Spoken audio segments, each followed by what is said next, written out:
What's up, y'all? You know what time it is? It's about to be that time. All right, guys. Welcome back. Happy to be here. It's another special edition of Reading One Piece every week that it comes out. We got One Piece chapter 1038 out today.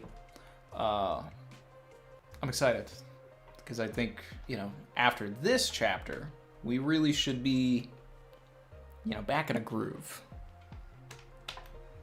We'll finally be over that little hump. You know what I'm saying? The December, January hump will be over. Before we get started, I want to make sure that everybody knows and sees in the pinned comment of the chat that there is a new VOD channel, okay? So we're still going to stream on this channel, obviously, because we have all the members, we have the emojis, we have our fun here. But after the stream is done, I'll be relocating the VODs over to the new channel, all right? So that's where, anybody that misses the VODs or anything, make sure that you have that channel in your pocket and all that, and that's where that'll be going, and we'll keep this channel clean with the analysis stuff and so on and so on. But we've been keeping busy. There was the new Theory for Theory series that I've started. First guest was Vinland D, and the VOD for that is over on the new channel. I did take out a section of that and put it over on the main channel. People were enjoying that. I had a lot of fun. But without further ado, let me pull up this chapter. I have been... Oh, man. I know you guys know. You know how break week is. You need the fix. I need it. Oh, One Piece 1038. All right. I felt like, I was going through my shirts today, and I was like, what do I realistically expect today? And I was like, you know what? I bet Law is going to be in this chapter. So I put this shirt on. And here we are. Kid and Law versus Big Mom. And this cover page is wild. Woo! Savage. Yo.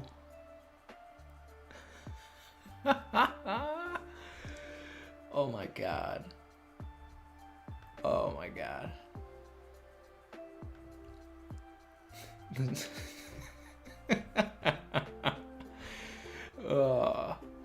Michael Wavy said Niji and Lonji. Niji and Yanji have been Mont-Dored. Okay? Mont-Dord took these dudes and put them in a book. We got nails sticking through them. Man, that's wild. Fun fact, Niji is my favorite of Sanji's brothers. He's got the best drip because it's all blue, Shout out to the boy, all blue. We got Oven here. He's watching this, so Oven is still on Whole Cake. Niji and Yonji captured in Chocolate Town on Cocoa Island. All right, this is dope. All right, let's get into the meat and potatoes here.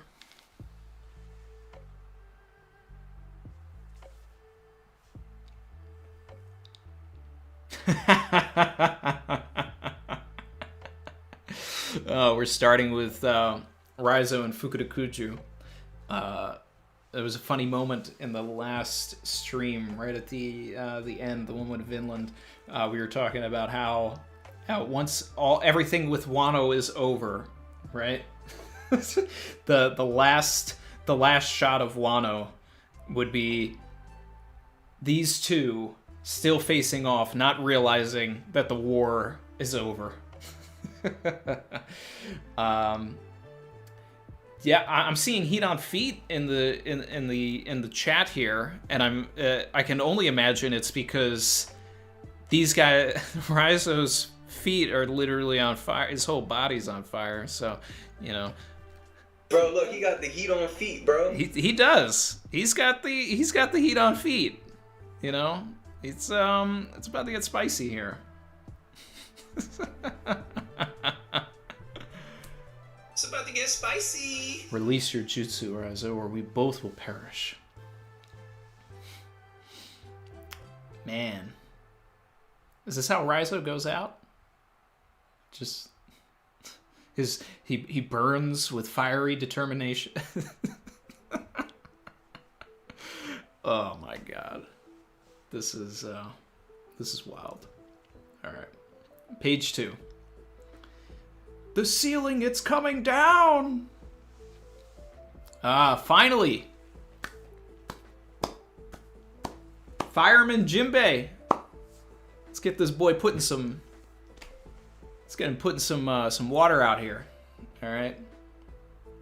I was saying my goals for this chapter was to catch up on the geography of everybody else that we didn't see in the previous chapter prior to the last chapter, right? So let's see if we get some Nami and Tama in here also. I'm glad we're getting some Jinbei action. We have not seen this dude in months. All right.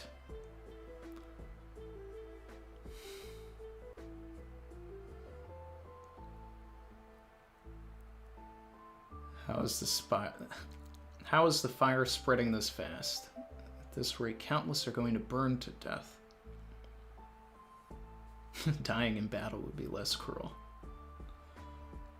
All right, live floor. Oh, this is it. This is what I expected. All right, cool. We're getting a bunch of vignettes. Will Frankie meet up with Chopper? Is Frankie going to arrive on the live floor? Let's do this.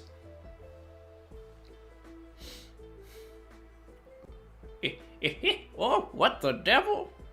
Where? Oh, Geezer Chopper's over. Gonna have to retire the Master Roshi voice. Thank goodness you've recovered. I'm back to normal. Those side effects made me withered and weak for a while. This is nothing, though. More worried about Zoro, Miyagi. That's right, the remedy he took. That super recovery also has a great cost, right? All the damage he suffered will come back many times worse. Hope he's won his fight already. Before, his injuries were so bad he couldn't move. Those wounds got multiple times worse. Ooh, what? Wait, whoa, next page. Hold up. What's going on here? What is going on? Okay. All right.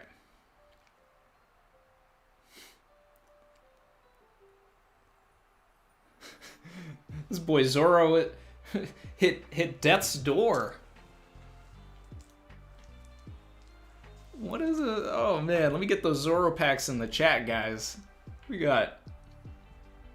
This is one of the most wildest things I've seen in Wano right here. Like, especially if this is literally the Grim Reaper. Oh man. Yeah, we're gonna have to. I want to see what everybody wants to say about that one. I'm moving forward though. My boy Frankie, yes. All right, right brain tower. Okay, so Oda's going to use Frankie to protect Zoro. I like that actually. That's great. Let's go.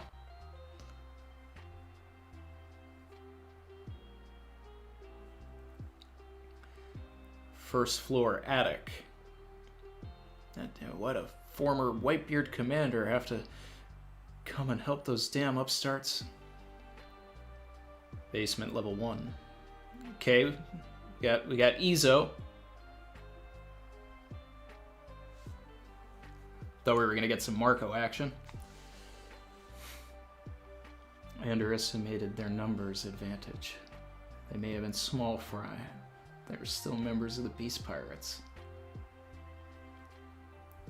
Ooh, okay.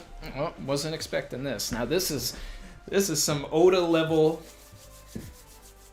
finery here. This is. Ooh. Oh man. Oh.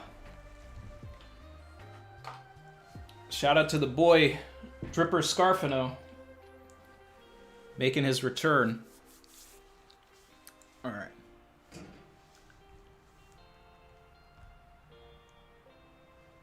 Cipher pull. Yes, we're from the Aegis Zero branch. I heard you were on the island, Izo. Let's just pretend we never saw each other. We technically aren't meant to let you off the hook for being a member of a notorious crew.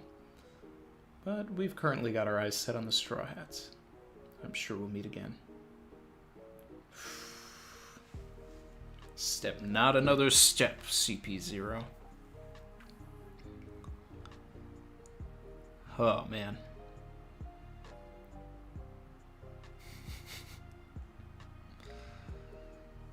Lucy B said Izo's about to be off-screened. I hope not.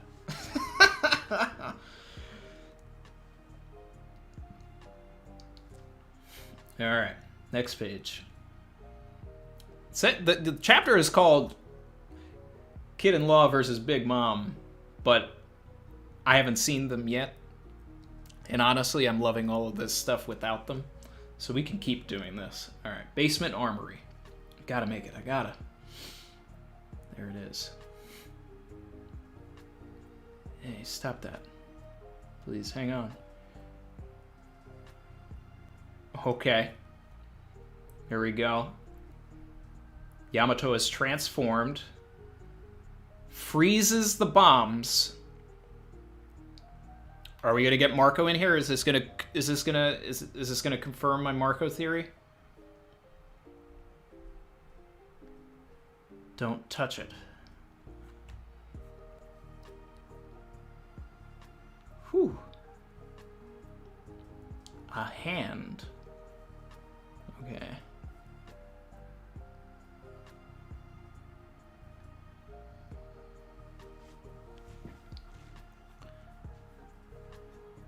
All right.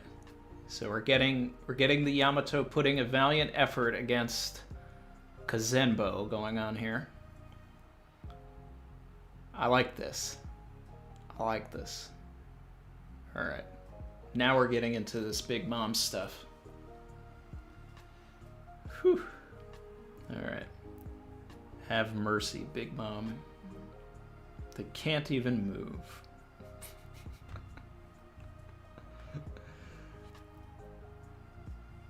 If you keep going, they're gonna die.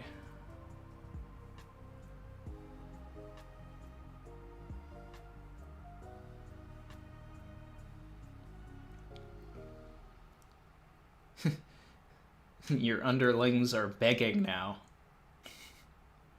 Yeah, let me see those Zoropacks in the chat, because it's looking like Law and Kid are packed. Suitcased, pickety packed. Whew. Alright, let's see. You two really hit rock bottom.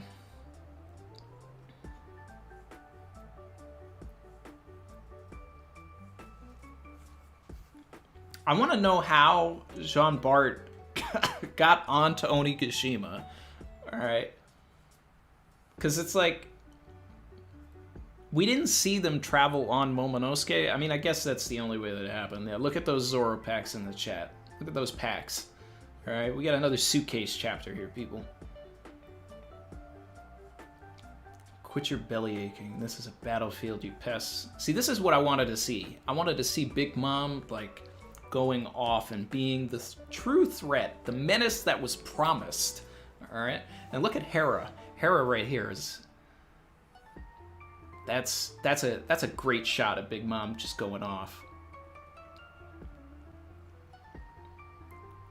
Reese spitting, saying, "Loving this no nonsense, Big Mom." Yeah, this is what I wanted. All right. Now then, I don't think that Kaido has let out his usual victory cry yet. Don't tell me that puny Straw Hat brat is still holding out alone.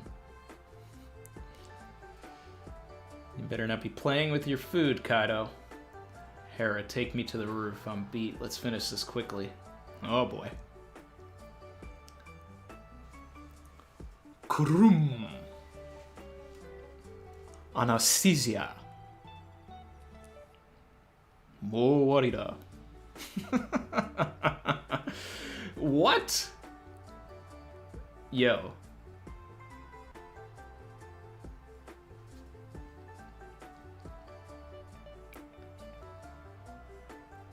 Alright. Did this boy Law, like, feed his sword the Gomu Gomu no Mi? Like, how did it stretch through Big Mom right there?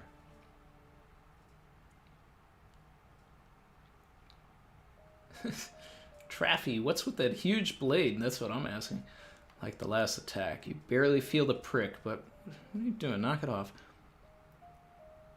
Shock Weil. Man.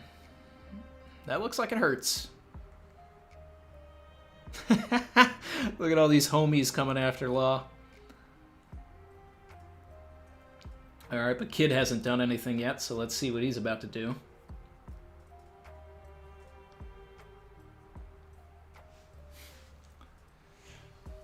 Pulling us in. I'm sick of these steel beams running their mouths.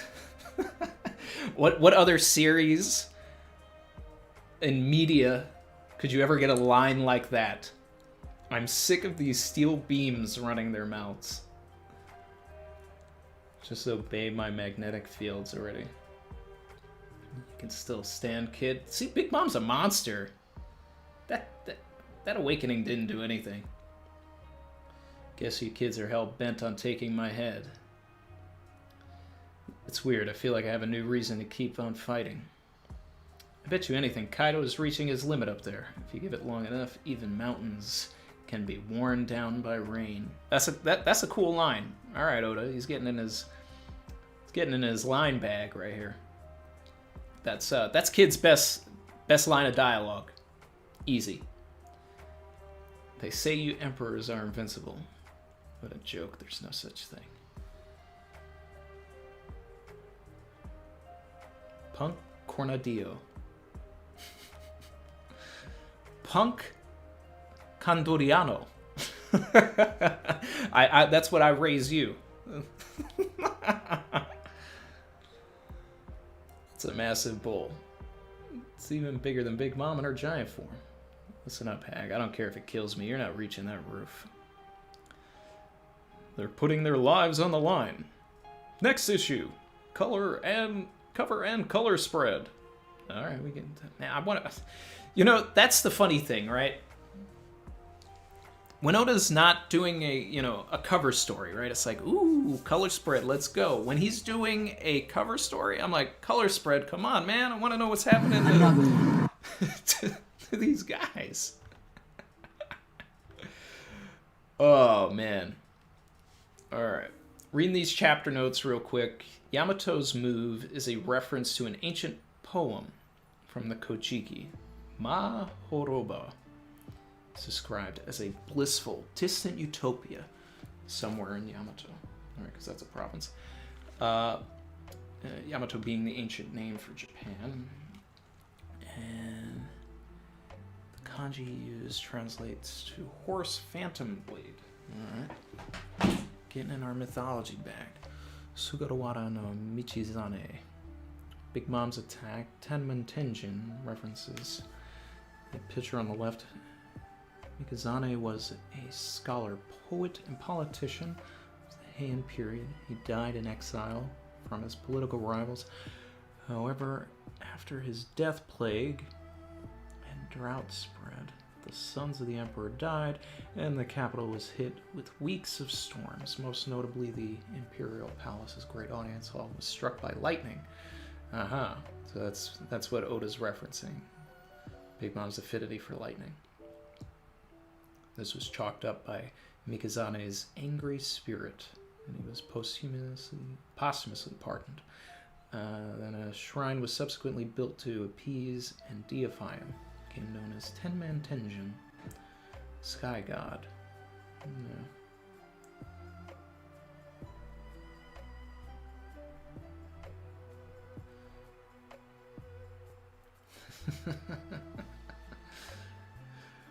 Oh man, these color pages, they went right for the Grim Reaper panel. Wow. Oh boy. Well, there's a lot of coloring for this. Okay. Alright, let's see what the chat's talking about.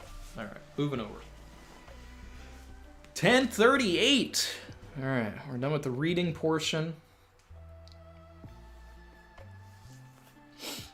Nick Can't Snipe said either Grim Reaper exists or Brook is cosplaying. Maybe Zoro is just dying and tripping balls and mistaking Brook. That would be interesting, but Brook is with Robin. So I can't see Brook and Robin getting over to that side of Onigashima without... Yeah, I just... We're going to talk about this Grim Reaper. Savage. Brandon King said the Reaper is Brook's awakening, ready to revive Zoro. Oh, man. Lucy B said it's either Brook, Skeletor from He-Man, or Papyrus from Undertale. There, I said it. Or could it really be the Grim Reaper? Right? Look, you know, the Fire Festival is all about spirits and everything. The big tragedy of Act 3 is Zoro. Zoro dies. Zoro's not gonna die.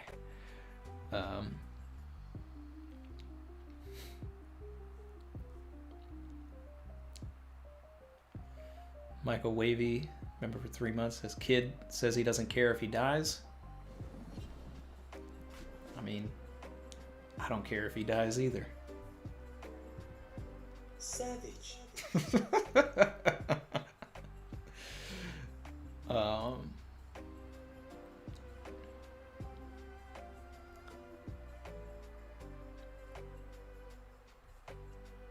Let's see. Checking everything out, checking things out.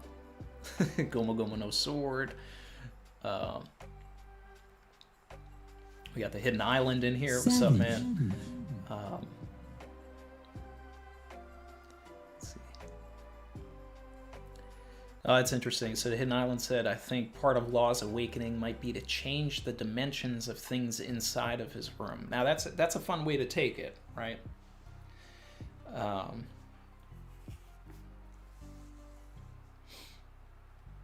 Wonder if he can do that to himself then.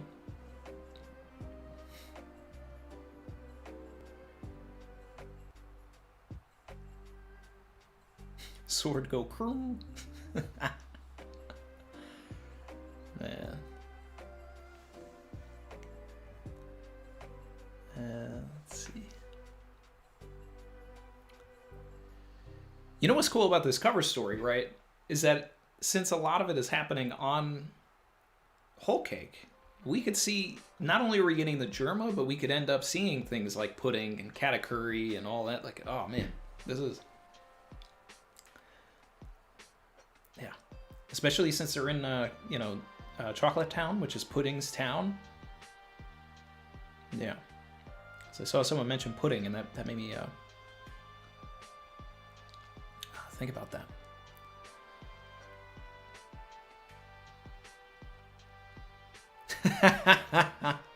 Lost stabs Big Mom. Kid runs over with a mechanical bull. And still the craziest part of the chapter was the Zoro scene.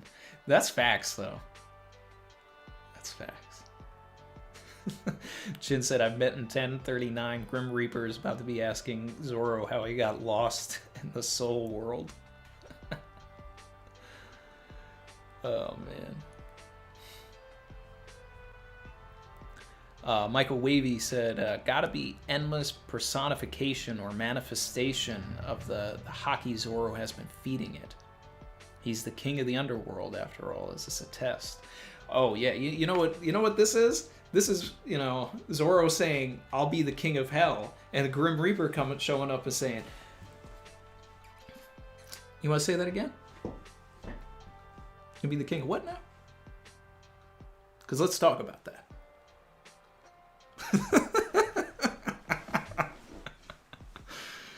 Oh, man.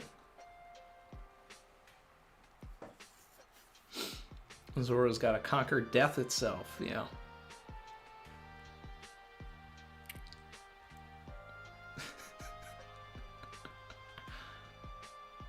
Pudding is on the cover? How did I miss Pudding on the cover? I saw Oven, but I didn't see Pudding. All right, I'm going back to the cover. Oh, that is putting on the side. Oh, that's crazy. Oh, yeah. Oh, yeah. Oh, yeah. Pudding's about to... Pudding's about to save her in-laws. Oh, my God.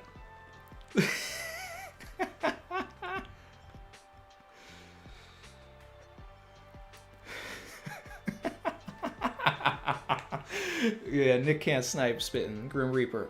What kind of king did you say you were gonna be, boy?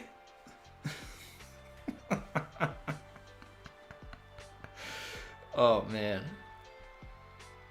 Yeah, keep that same energy, Zoro.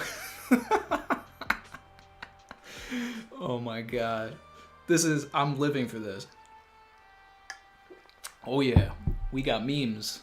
We got memes.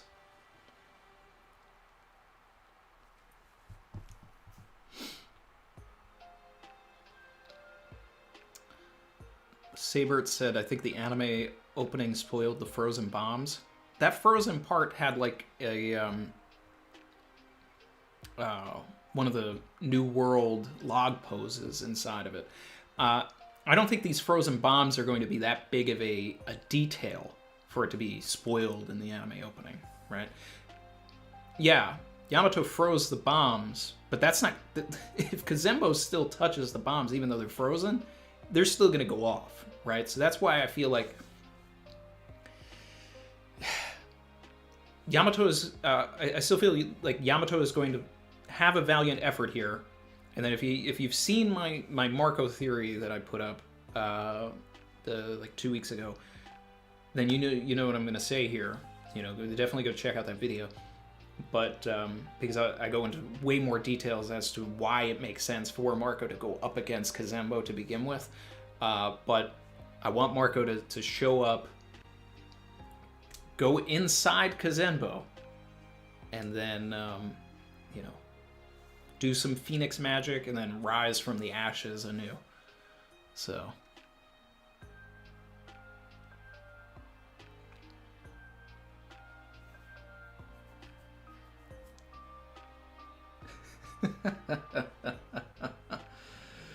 Oh my god.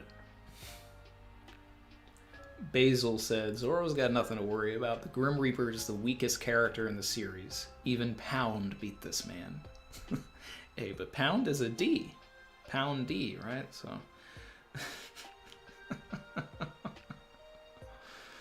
Oh my god. Grim Reaper is actually Chuji. Ooh, Chuji's awakening. That might be, yeah. Evo said, this should be similar to 1020, 1021, where this chapter was the versus title, but the next chapter will be dedicated to it. The attacks are pretty cool, but I need more creativity here. Oh, yeah. Yeah, no. Next chapter is going to be, like, way more focused in on this, like, Big Mom kid and law stuff for sure. Hopefully, because, you know, you don't want to drag out that stuff with Kazembo and the bombs, so we might get a little bit of that next week too, but I think it's going to be very Law, Kid, and Big Mom focused for sure. Chin said Izo's about to be Drake 2.0. Ah, don't do that. Don't do that, Oda. Don't do that. Where...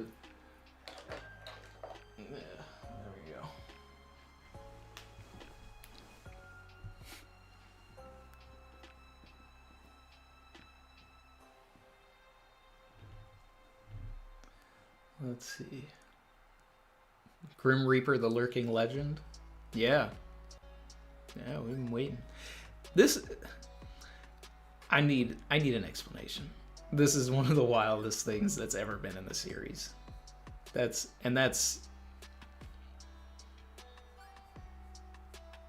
But at the same time, like, I have been expecting some sort of spirit stuff, because it's been foreshadowed, and there's so many folklores and mythology things about ghosts to begin with.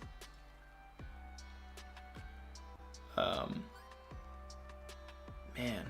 So, I mean, like, Zoro took this miracle drug, right? So, I mean, he could be hallucinating all of this, but to draw it that...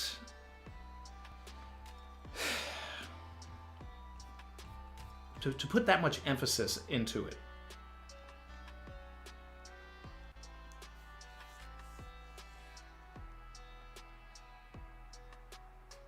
Oda's really trying to tell us that this is the closest to death Zoro has ever been. And he's like giving it a physical representation. Now what's going to be interesting is if when Frankie shows up, because he will, if he can see it. Or if this is only something that Zoro can see, right? And what would be interesting here is if this is the Grim Reaper, right? That this is actually subtle foreshadowing for something later on in the series where this Grim Reaper character returns again. And we're just seeing it from Zoro's perspective now because he's one of the main protagonists, right? Where the Grim Reaper comes for Luffy or something.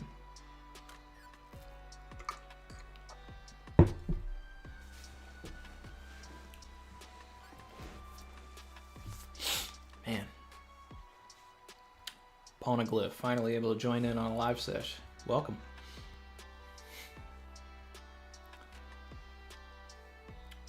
Now, what could happen here, depending on the geography, is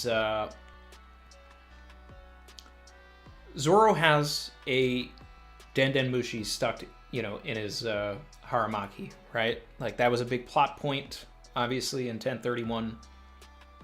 Sanji made the call to Zoro.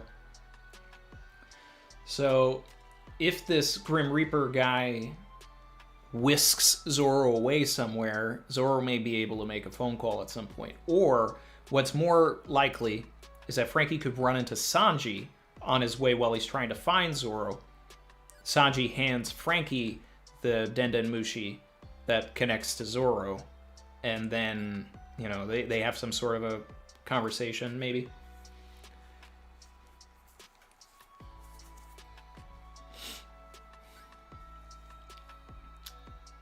Shimosuke D. Zoro said, I think the Shinigami might be a way to open a Zoro flashback, though. It's weird timing unless it's so short. This would actually be a crazy thing, and I'm like getting real tinfoil here. If I don't know what Oda wants to do with this, Shinigami, this death character here, right? Is this going to be a ploy for Oda to bring back Kuina? Like, Zoro's going to have a vision of Kuina, like, talking from the other side, and saying, hey, don't forget about the promise, right? That'd be kind of wild. It would be something we've never seen in the series. There's no basis for it. But, Savage. you really could take this in a number of ways. Oh man, it's like this is the thing I want to focus in on here, because this is the wildest part of the chapter. Shout out to the Hidden Island, super chat and said, assuming Big Mom goes down this arc, and Kaido of course, do you think the Yonko system will still exist after it's all over? So I've said this before, but I don't think that the Yonko system needs to exist after this. They're already dismantling the balance of power anyway with the SSG, getting rid of the warlords.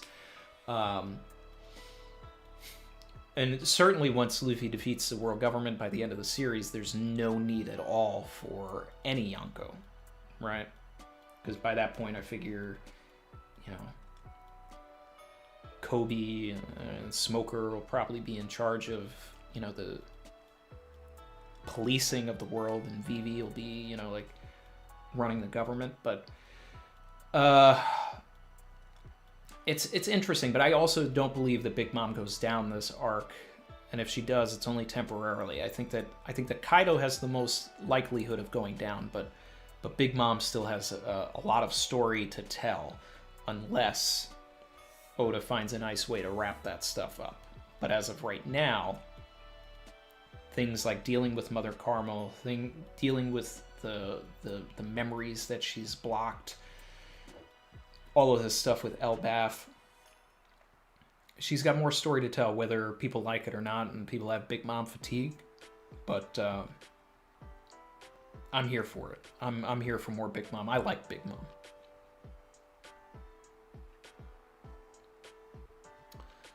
Evo said, "Could Brook connect the snail to the underworld?" That's interesting. I don't know how that would work, but yeah.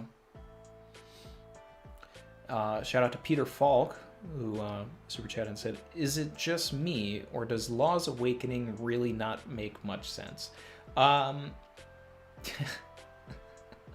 You know, there's a lot of powers that don't make much sense.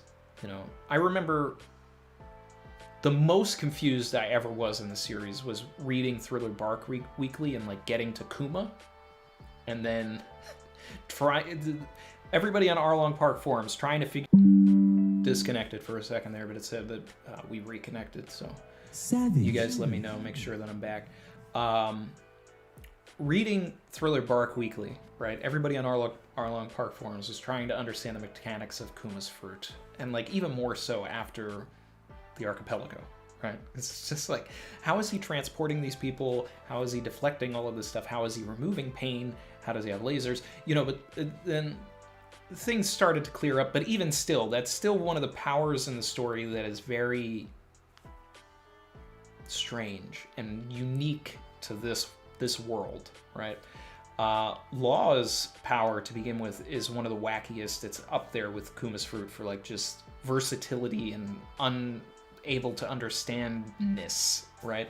But the basic idea here, and I really wish that Oda would go and retroactively say that Gamma Knife is part of his awakening, right? Because his awakening is essentially doing the same thing, right? So his regular ability affects you on the outside. Cut an arm off, now he can manipulate the arm and put it all over, right? But his awakening, much like Gamma Knife, is affecting you from the inside. He is stabbing you, you don't feel it, but then he makes you feel it. And that's the idea of most awakenings, is that there's some sort of inversion happening. There's an opposite effect. So, Kid's awakening, I can bring metal, I can attract metal to me, right? But then his awakening is, I attract metal to you. So that makes a hell of a lot more sense than Law's power. But, you know, Doflamingo's awakening. I produce strings and I manifest them, and then I turn the ground into them. Yeah. But I don't understand the whole like extending his sword thing. But I did like what the Hidden Island was saying about potentially Law has control over the dimensions of objects with his awakening. But that also kind of steps on my, new thoughts about what Luffy's awakening could be, right? Which is making things grow or shrink. But then I also think that it could be like Kid's awakening, and that he can make other people or objects grow and shrink. Kind of putting Gear Third onto someone else. But, shout out to T-Bomber74. I think the Kill Room, Kroom, gives complete control of what it's applied to, giving him the power to actually manipulate an object completely. Yeah, so that's what we were talking about. That's what the Hidden Island was talking about. I that's what makes the most sense to me. So he can extend his sword. He can manipulate the properties of it. He can basically make it invisible, or not necessarily invisible, but actually remove the properties of it so that it can phase, right? Which I guess phasing makes sense because Law can teleport, and he can, the room is sort of like a phase in itself. So he can turn objects into a room, because he's taking the room and he's putting it into the object. I guess that's what it is. So it kind of exists in its own plane until he wants it to be real. So he phases it through Big Mom and then turns it into a real sword. But at that point, really, he should be able to, once it's inside of Big Mom, like, vivisect her graphically.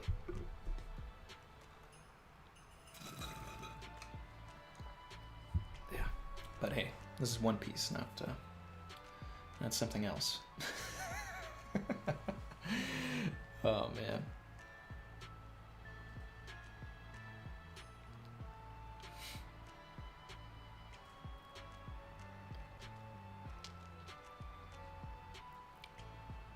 Catching up on the chat.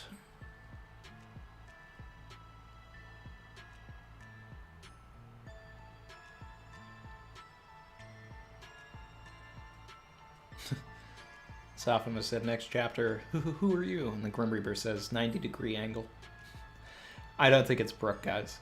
I don't think it's Brook. Because we would have seen Robin there, you know, or at least gotten some sort of a shadow of it.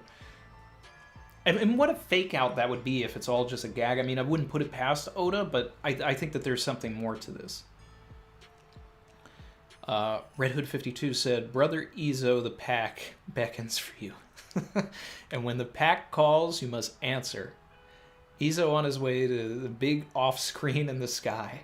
Bless the pack. Amen. Oh, man. Don't do Izo like that. Izo has had one of the best showings of any of the Azakaya 9 in the story. All right?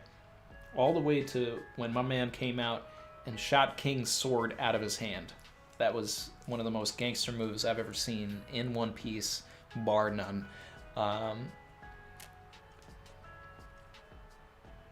Oda really hyped up Izo for me, so I'd like to see more of what he can do, what CP0 can do, but I mean, like, the pack does beckon him, right? Because obviously the whole point is to show that CP0 is a threat. So if these guys can pack up a Whitebeard commander,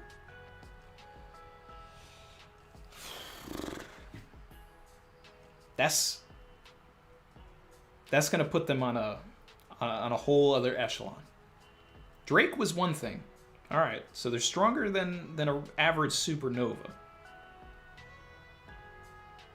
But a commander? Okay.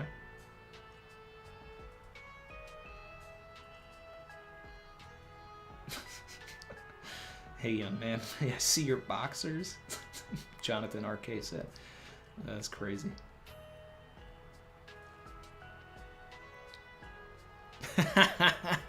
Grim Reaper to Zoro. Become my son. That's a chin.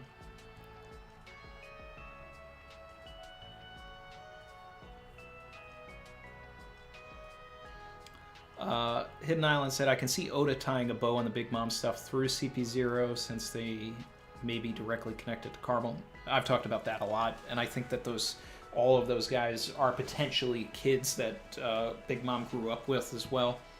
There's just too many that resemble the the kids, so it's a good way to tie it up. And if they do have CP0 run into Big Mom, then I'll start to believe that Big Mom could go down in Wano.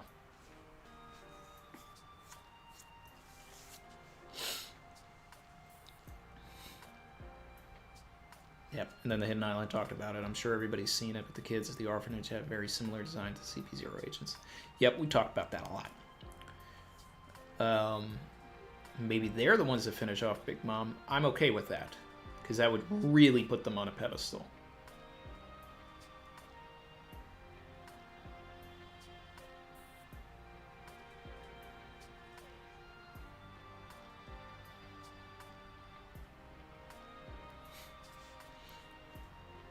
King J said, Randy, can we all agree that Blackbeard is Luffy's rival? And Kid is what Luffy would have been if he hadn't met Shanks, a failed version of Luffy. William Captain Kidd is a failure in real life. So it's interesting that you bring that up. I've talked about the fact that the reason why I think that Kid shouldn't go to Laugh Tale, that he shouldn't be Luffy's rival, that he shouldn't continue on past Wano, and that it's possible that he does die, is because Blackbeard is Luffy's rival. Luffy doesn't need Kid, especially at this stage of the game. It would have been better to have Kid be more of a presence earlier in the story, and then have it build up to this moment and realize that, oh, you know, Kid isn't what we need him to be, right? But it is what it is. I like to more liken that. I mean, it's interesting that you say Kid is what Luffy would be if he hadn't met Shanks. You know, I hear a lot of things that Kid is Luffy without plot armor and all of that, but I still hold that Bellamy is that character, right? And that Bellamy is the true inversion of Luffy, right? That Luffy was inspired by Shanks and went on this grand journey of dreams and all of that, but that Bellamy was this person who had a Shanks, and that Shanks was Doflamingo, and he set him down the wrong path and also didn't propel him to, you know, accomplish much of anything, right? But that's also going to be what makes Bellamy great when he returns, because I truly believe that Oda's got a plan for that, and when I get to it, there'll be a video for that.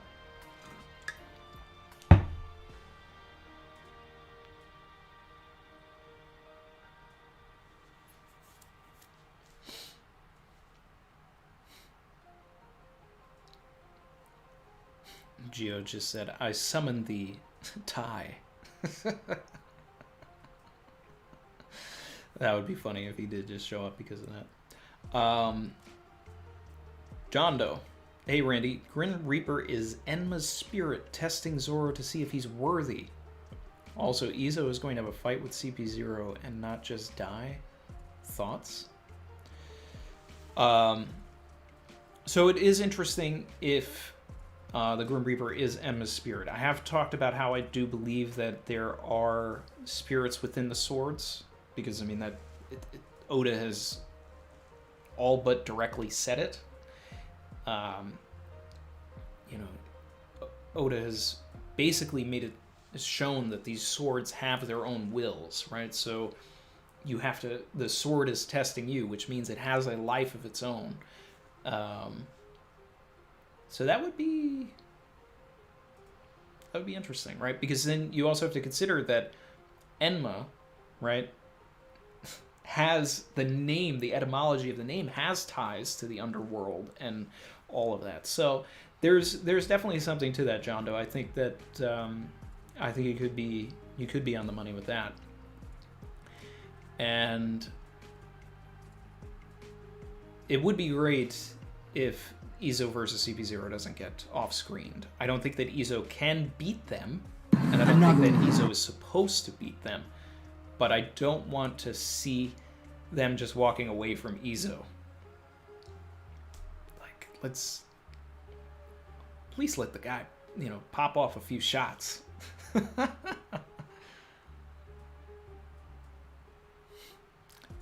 Artrix said, wait, maybe it's one of Moria's zombies. Blackbeard has arrived. That would be crazy. That would be one of the wildest ways to reveal that. I don't know, though.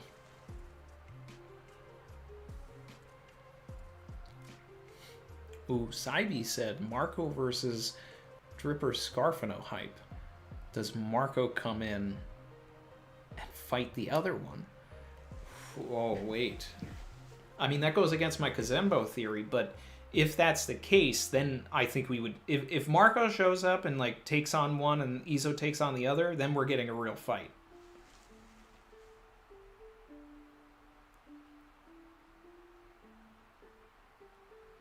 Emil Diaz said, so is Pudding making escape to Germa with the two boys? I talked about that earlier. I think that... I think she's going to save her in-laws. You know, she's got two brother-in-laws on the chopping block there. You know, she let Luffy and Nami rot in the books, but she ain't gonna leave them hanging. Hidden Island said, CP0 doing big things soon, fully expecting them to be some of the stronger world government members in the series. Absolutely, and I think that they're at the top of this Super Saga. You know, I think that it's all leading up to that, right? Because it's even when the seeds were sown for Kaido to be the big bad of this arc and all of that, the same seeds were being woven for the world government for CP0 in Dressrosa and the like. You know, the whole Sabo arc of Dressrosa is to set up CP0 and the world government and the need for these weapons and how the world government is actually using these weapons to fight wars that are ruining the world, right? So they're the big bads here.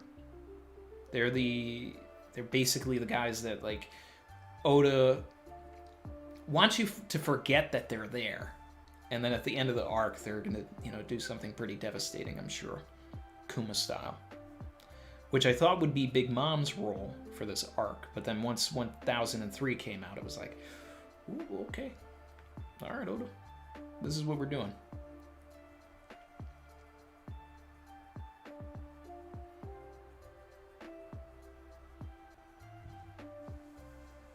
Izo learned from Benny.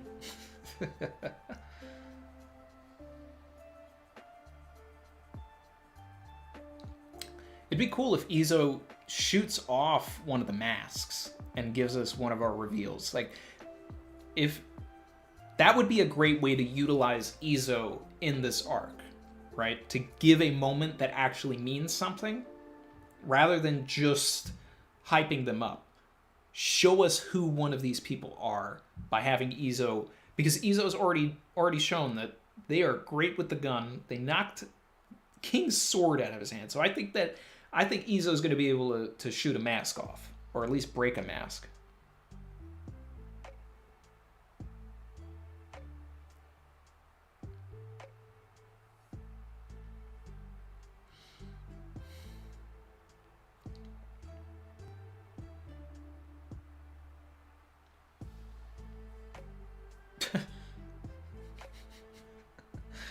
Jin's got all the the joke comments today.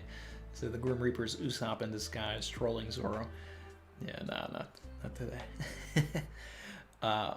Zoro's sense of direction, member for 4 months, my guy, said Kid is Luffy that alienates allies. Yeah. Which is also sort of on the spectrum of Odin as well, right? Because there's already a parallel between Odin and Luffy. Luffy being someone that relies on his allies, Odin putting the burden on himself and not relying on his allies. Kid pushes his allies away.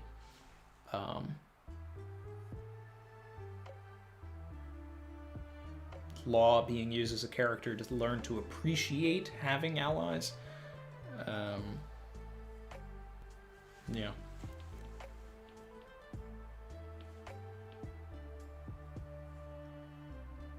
Hidden Island spitting. Yet another reason why Bellamy is great. It's one of my goats.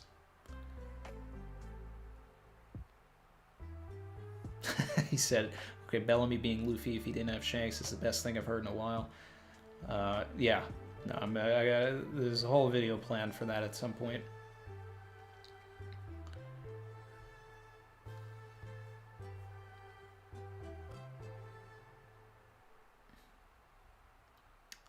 Bill Papp, yep, I did finish the chapter. We're talking about it now.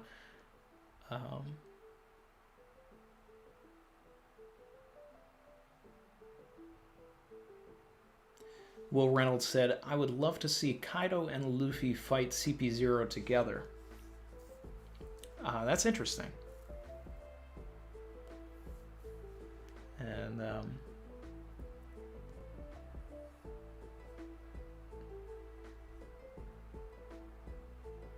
Gio said Izo knocks off half of the mask. Yeah, definitely want to see that.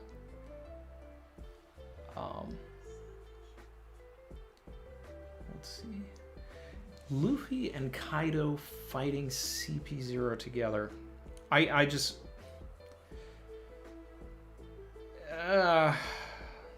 I don't know if I'm ready for them to become friendly yet. I mean, my boy's already up there saying, "Hey, you want a swig? Come on, man. Like, when you fight, you become brothers, right? So come on. Drink from my cup." Now let's take out the Cypher Pole together. And then we'll get back to the fight.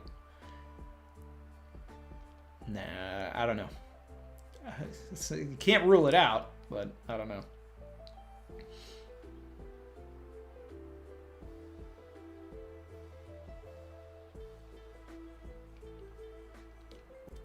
Ann D said, "Have you already talked about the Shinigami? If yes, I'll be watching the VOD later." Yeah, I've talked about spent a lot of time talking about the death, the Shinigami, and all of that.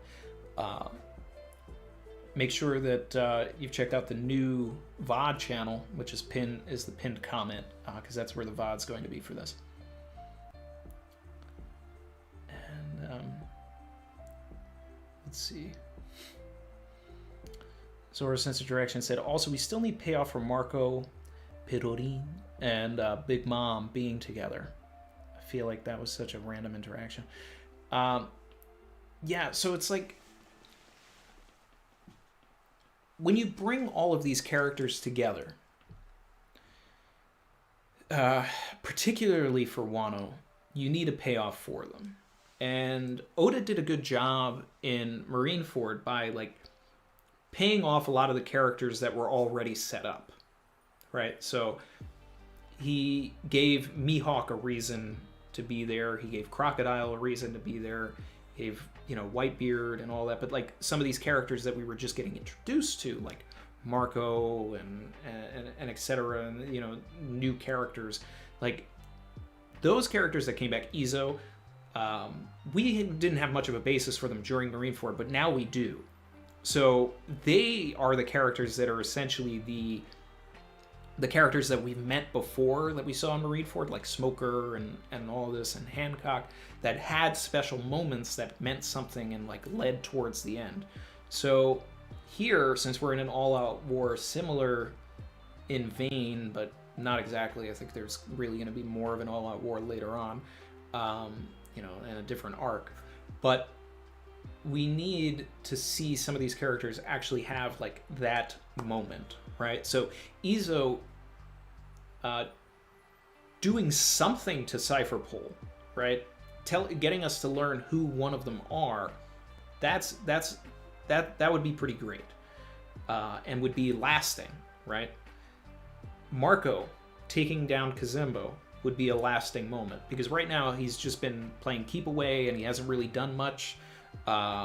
He's been used for plot, like, oh, I'm going to hold off King and Queen until the story needs Zoro and Sanji to fight them. I'm going to hold off Big Mom until the story needs her to get to the roof. I'm going to fly Izo over to do this thing, but Marco hasn't had any real agency other than saving everybody from the Ice Oni attack, which really...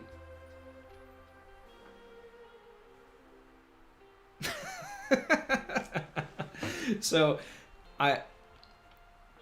having him, have some sort of big sacrifice, having him, like, do something that means something, like take down Kazembo, that's something that would stay with us.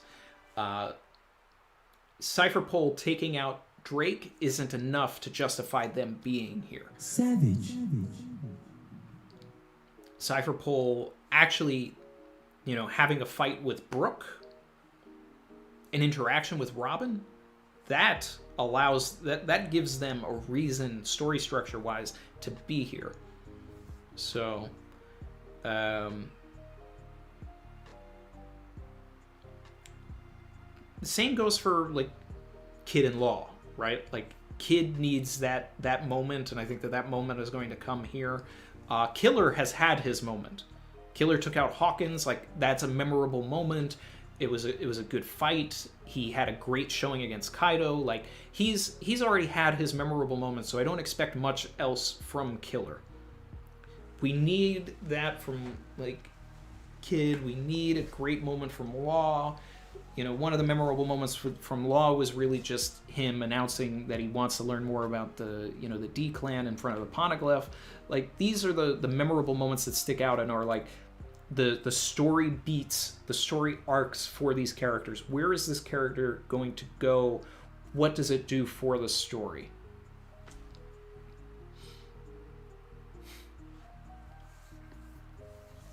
OCB said, Denjiro, it's been 84 years. Red Hood 52 said, so one of the themes of Wano is identity. Yep. Talked extensively about that during the Tama theory. So what if Kaido is only playing the role of the villain? Personally think Kaido knows way too much. Yeah, so this was something that we were talking about in the Theory for Theory with Vinland, right? Whereas it's a big theory in Japan that they've been talking about for years, where the kanji for Kaido, right, can be translated as strong kid or joy boy, right? Now, Kaido himself, in the flashback that we just got with Albur, he went up to him and, he's like, oh, hey, you're a Lunarian? Yeah, I kind of know all about them. That's the implication. Anyway, he says, I'm going to change your name because your name is trash. So let's get that basura out of here. Your name is King now, all right? Act like it. Now, that's the type of energy that we see from characters that are influenced by someone else, right? So it fits my headcanon that Rox is the person that gave Kaido his name, that Kaido actually has a different name. So this falls in line with the identity theme, right? You couldn't be Joy Boy either. Kaido was the apprentice on the Rox Pirates. What if Rox was grooming and training Kaido to be the next Joy Boy, right? That he saw something in him, same as Shanks saw something in Luffy. And it's like, okay, I think you're so much Joy Boy that I'm going to change your name, right? And I'm going to make it Kaido. Now, the interesting thing about this, right, is, and for the future, for the foreseeable future, I'm going to be putting a U at the end of Kaido's name, which is, I've seen some people translate it as that, but I love it, right? Because Kai, K-A-I, right, means sea, Kaizoku, pirate, and O-U is king, right? Kaizoku O. That's, pirate king. So if you take the D out of Kaido's name, you have Sea King, King of the Seas. Kai-O. But then you put the D in there, which is already a letter that means a lot. There is something to this. That has to be it. Kaido is not his real name. He is Kai-D-O. And, I mean, I don't know if he is actually a true D or anything like that, but he is definitely a false Joy Boy. And now we have this false Joy Boy identity theme going against the real Joy Boy, or so we believe, Luffy, right? But beyond that, the identity theme is so prevalent, even beyond all of that, because you have Yamato dealing with an identity crisis of like wanting to be Odin and hopefully going on a journey where Yamato realizes that all they need to be is Yamato. I don't think that they can join the crew until that happens. You have Hiyori and Komurasaki. You have Denjiro and Kyoshiro and the Witching Hour Boy. You have Tonoyasu, as Yasue. You have all of the Straw Hats changing their names to, different things so that they can infiltrate all over. You have Kanjuro pretending to be, a brother and, an ally and all of that, but it really is a secret spy, a secret Kurozumi. Ashura Doji is Shutamaru. Killer Kamazo. The Law wore a mask at the beginning of the arc. Hitetsu, there's a lot about Tengiyama Hitetsu that, is still yet to come. I still believe that he is Kosuke Sukiyaki. to go with Oda's, big thoughts about just fallen kings like Riku and Cobra and Gonfall and in some respects Dalton and Boodle and Big Mom literally, like I know a lot of people have an issue with the amnesia, but Big Mom literally lost her identity, so it still follows this theme of identity, even though it didn't amount to much and it wasn't that great from a story perspective.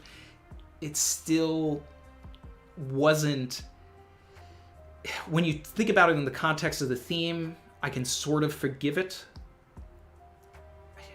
I just wish that it wasn't for plot, just to get Big Mom somewhere. There's a better way to do it, but it still fell in line with this theme, right? If Tama is a Kurozumi, like I theorized, then that is, also, an identity thing, because Tama is sort of the only character that is, like, just Tama. So that's, like, there has to be something else there. What else? I feel like there's way more. Gyukimaru, being Onimaru. Kawamatsu being Gyukimaru. Like, every character in this arc has pretended to be something else or has been misinterpreted as something else. Hyogoro just being an old man, but really actually being, one of the former dons of Wano. And Odin, in the Odin flashback, right? We get all of this stuff told about Odin. We are told who Odin is in a gigantic exposition thing where people just, this dude is going off to Sukiyaki to tell us all of the things that Odin has done. And then we meet Odin and realize that all of that stuff is actually just hearsay. It's the interpretation of everything, but it's not the meaning behind it, right? Yeah, he did XYZ, but he did it for this reason, It's like, oh, he was in this harem and all this stuff. No, he was saving the girls in the harem, like that kind of stuff. So there's a misrepresentation of identity. You have Kurozumi Higurashi, who can literally change her identity, right? Orochi, hiding in plain sight, pretending to be like this meek person, and then, taking over. Higurashi pretending to be Sukiyaki. It's like, the more and more I think about other characters, every character in Wano is pretending to be something. King, right? Hiding his mask. Secret Lunarian. Cypher Pole Zero, here, has a different mask. Drake, a part of Sword, right? Pretending to be a member of the Beast Pirates, but is really a secret Marine. This is probably its own video right here. I can take this out and make this a VOD where I'm just going through everything. Oh, man. Yumil said the identity of Wano itself is at stake.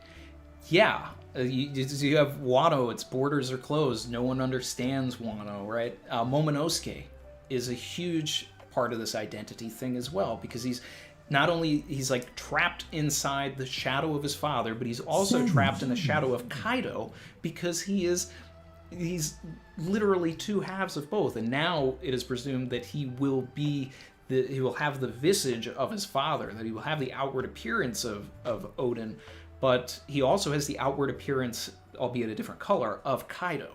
So there's that, and he wants to be the shogun. He had to overcome that identity thing. What is your name, right?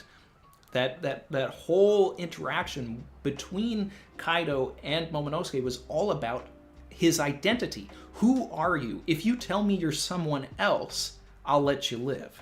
And then he shouts, I'm Kosuke Momonosuke, and I'm going to be the shogun of Wano. And then Sanji saves him, who's also having his own identity crisis with the whole Germa family and the Vinsmokes and everything, and trying to reconcile having that name and what that means and all of that. Telling Momonosuke that it was okay for him to shout his name out like a man. Yeah. This is all about identity, right? And then it's now Luffy is going to have to probably come to terms with, is he Joy Boy or not? He's not going to care. He's not going to want that. But certain events in the story will likely propel him to understanding his role. And he'll go after the world government. Did I forget any?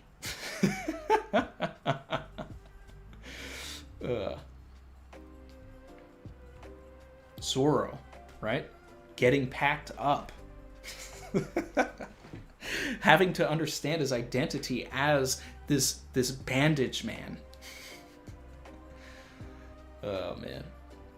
Louis Vasquez said Zoro's about to start his Bankai training. Sorry, guys. I went on a huge tangent, but I hope that was fun. I love talking about that theme.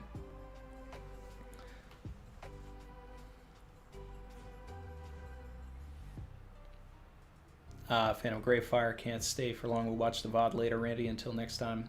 Thanks, Phantom.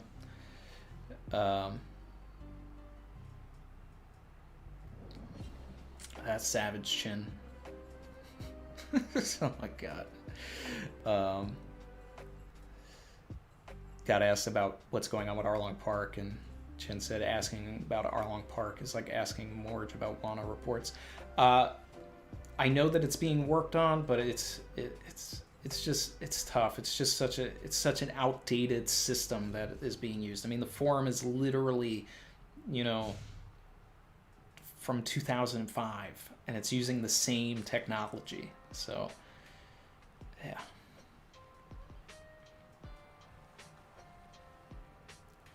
Gabe C, member for 6 months, thanks. Zoro beating Grim Reaper, most Zoro thing ever. He's done it. He's done it multiple times. Giovanni said the real identity of the fruit that has another name. Yep. All of the people of Wano that have eaten smiles have lost their ability to, like, emote their own identity.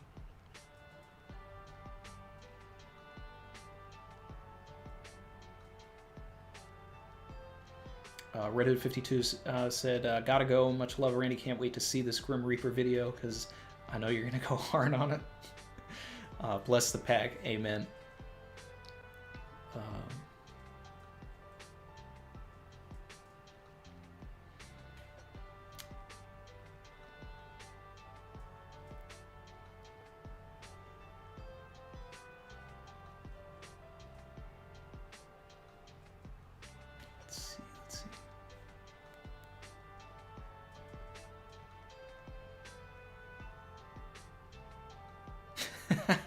Dizza said Sanji pretending to be a Vince Smoke, but he's really a goat. Spit, my man, spit.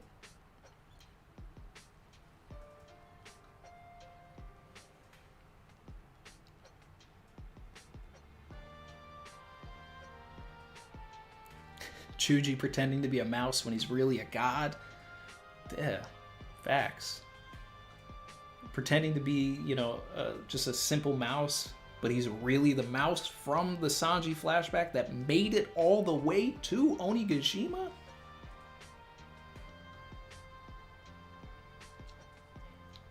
Chin, spitting, talking about Fortrix's hidden identity, First, he was a man. Now, he's a chicken butt-faced man. Oh, man, talk about identity crisis.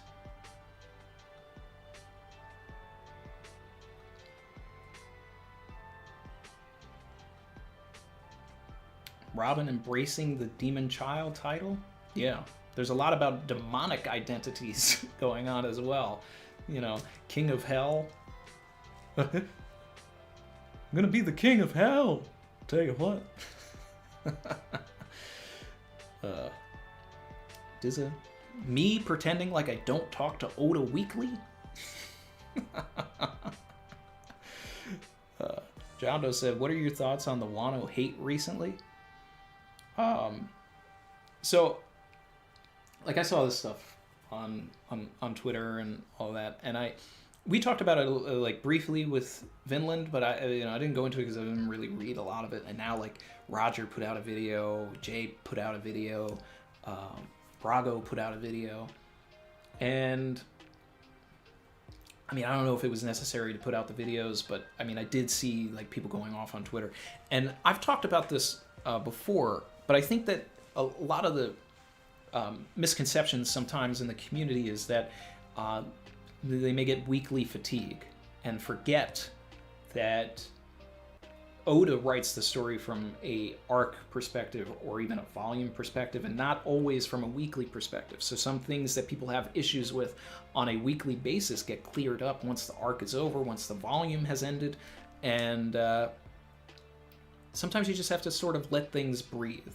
Right? Do I think that Wano is the best arc in the series? No, but I'm having a lot of fun with it. I love dissecting it. I love getting into the mythology of it all. I love what Oda is doing, and I'm really excited to see the end of it and get a further appreciation for everything, because it's going to just... I know it's just going to go even further and further and come back around. And... Lavish bracket, in a lavish bracket, gotta have it. Racks I My gotta guy, have it. Eat my fabric. Do you see this jacket? Pay my taxes. Trust me, you can track it. My guy Vernon Co. W's in the chat, please. Said, missed the streams, Captain, but I'm here on my lunch. I think I like this chapter more than I should. Maximum hype. Also, I think pudding might help the trapped Vinsmokes find their way back to Sanji. Would love a reunion between her and Sanji.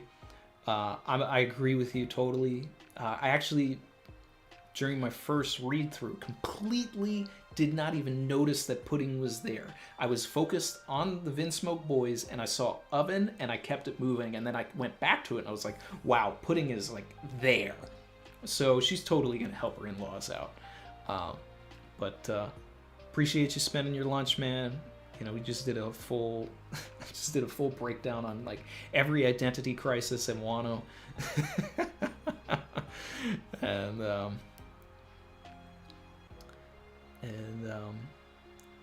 oh yeah, who's who? Who's who? Literally, who is he, right? And then you find out, you know, he's a Cypherpole agent, starts talking about Sun God Nika, all of this stuff. Like, Jinbei embracing his identity as a Straw Hat, right? To Who's Who himself also. There's so much. The theme of identity, it's all here.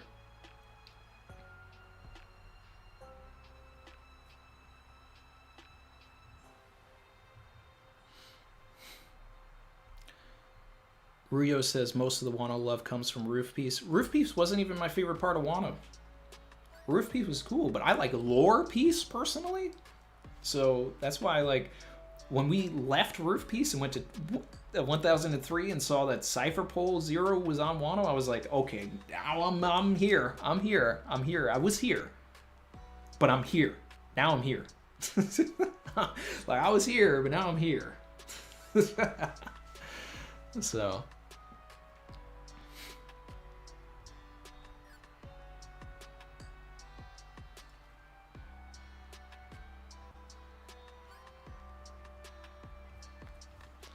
And we'll drop that for Vern also. Another one. Shout out to Maxo. Member for 9 months. Said, yo, just getting here. Just want to point out that the King of Hell, Zoro, is technically the Grim Reaper's superior. Yeah.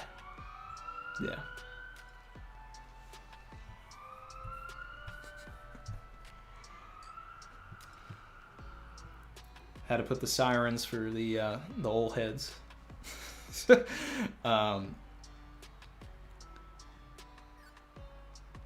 Yeah, no, I was making a bunch of Grim Reaper jokes at the beginning, like...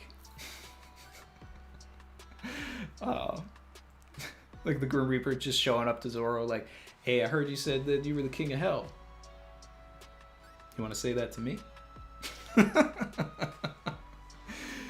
You're talking all that crazy stuff, man. What's up?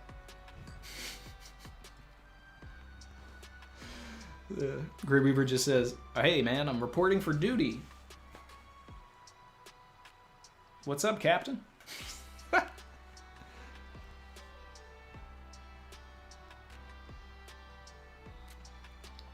Ian Man said 100% let things breathe. Even going back and watching early anime and knowing where the story is now hits different. Endgame will be a true masterpiece. Yeah. That's the thing. Just put faith in Oda. All right. Where has Oda ever let us down other than letting Pell live and other Will of P type shenanigans? I'm also in the minority that is not mad about Pound, but still.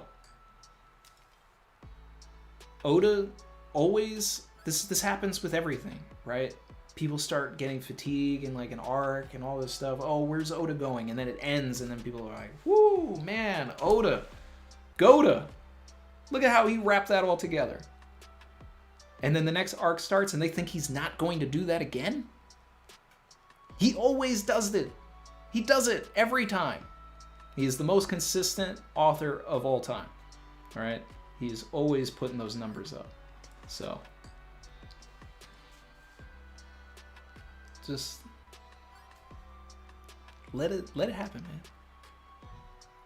man. Maxo said, Grim Reaper came up. Hold up, man. I heard what you said. What's up? You were talking crazy before, man. King of Hell, all that. Like, yeah, I'm here now.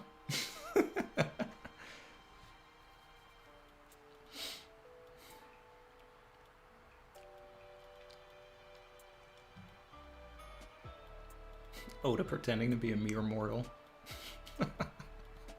That's part of the identity crisis. Pudding's actually the lurking legend.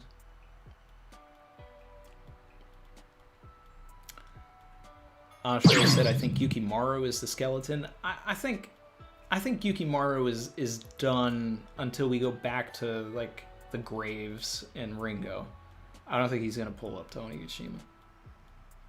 He served his purpose.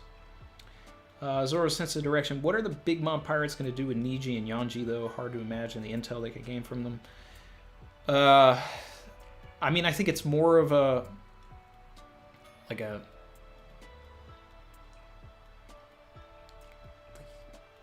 you went against us, so we got you now, like you're our prisoner. Like, it just seems like that's what Big Mom does. So, they're probably...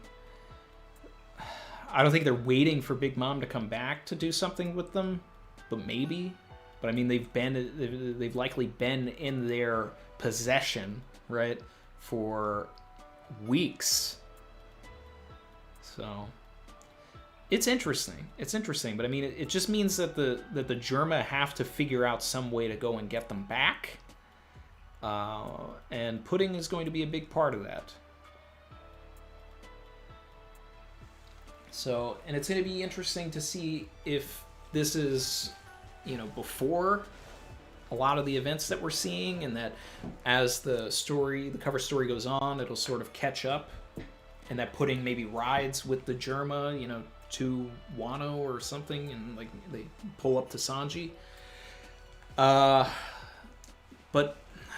well, that actually might work if we're, you know, going to Elbaf and, you know, we're following Big Mom and all that.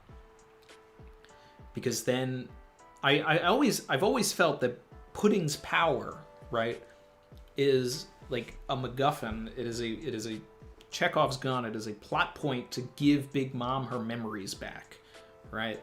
So Pudding will like dive into Big Mom's mind and then like give her the memories of her, you know, birthday when she was a kid, and then that'll change her attitude and like alter the relationship that different characters have with Big Mom in the story.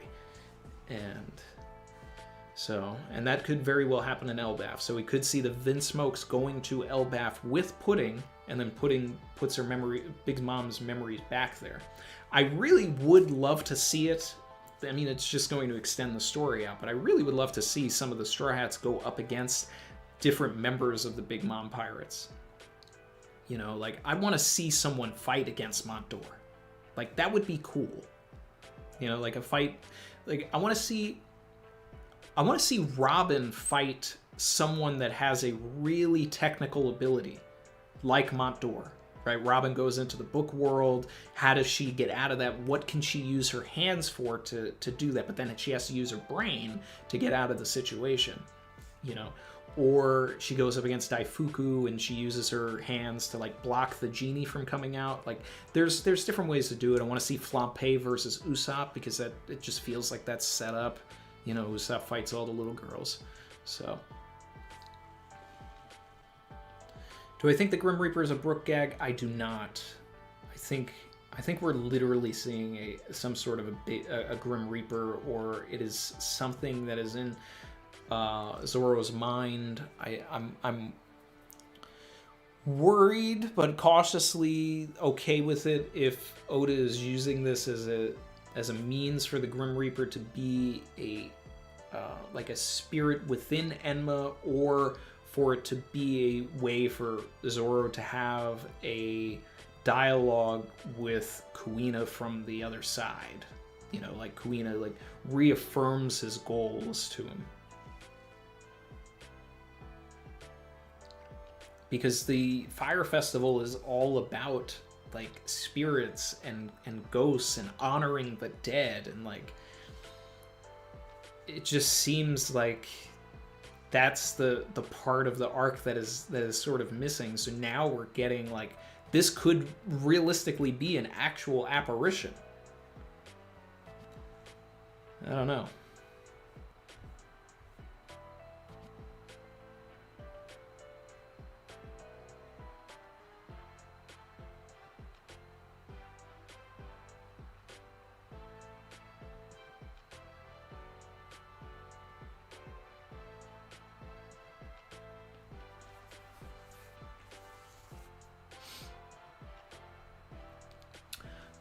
Vern said, I want Big Mom versus Law and Kid to end so we can finally see more of Raizo versus Fukurokuju.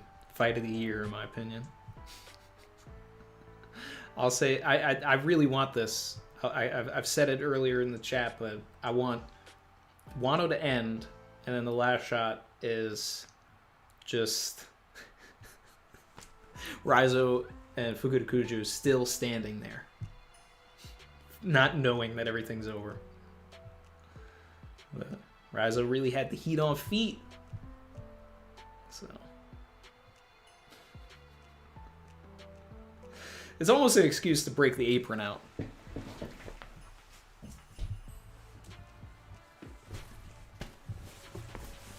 Raizo, this is for you, bro.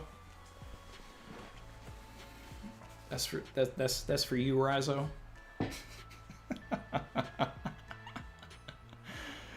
Oh man.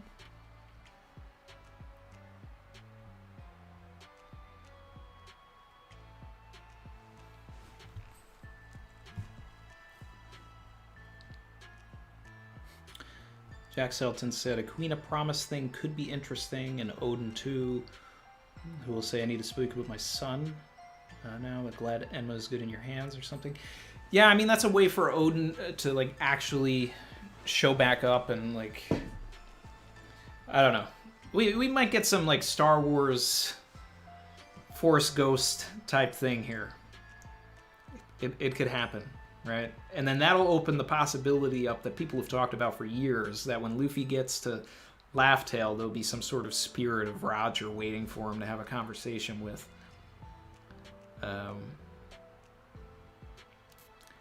I don't know.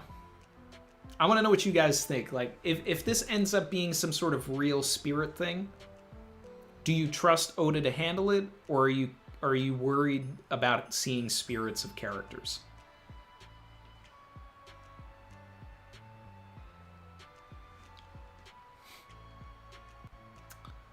Vern said, I think Kuina's spirit is in the Wado. I've thought that for a while. People say that, the Wado needs to, turn into a black blade and all of that, but we were talking about this in the stream of Vinland, right? And he thinks that the Wado needs to turn black before fighting Mihawk, but I think it'll never turn black until he's defeated Mihawk, because his goal and the goal of that blade to begin with is to become the world's greatest swordsman. So it won't turn black until he's defeated Mihawk. That's how I feel.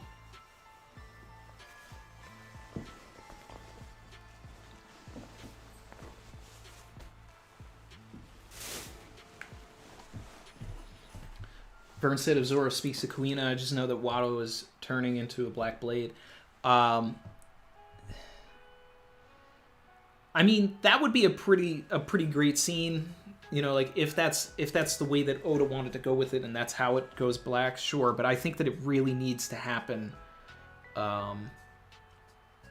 once he's literally the world's greatest swordsman, and he's not that yet.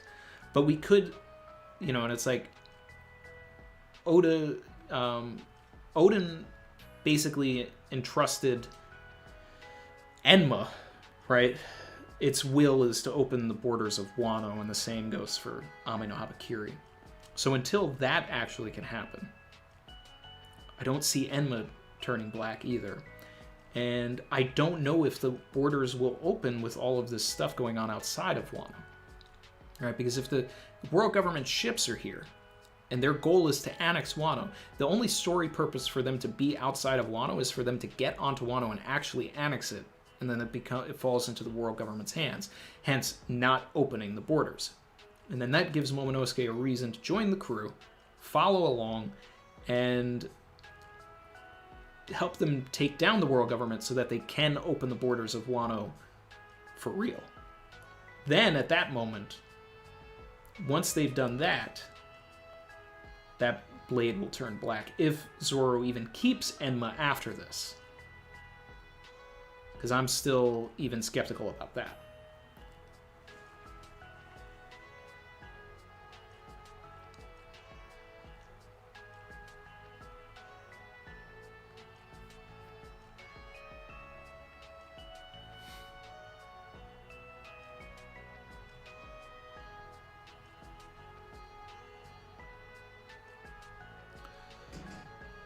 Vern said, I do like that theory, Randy, but if we have Kuina's spirit, I don't see what other purpose it would serve.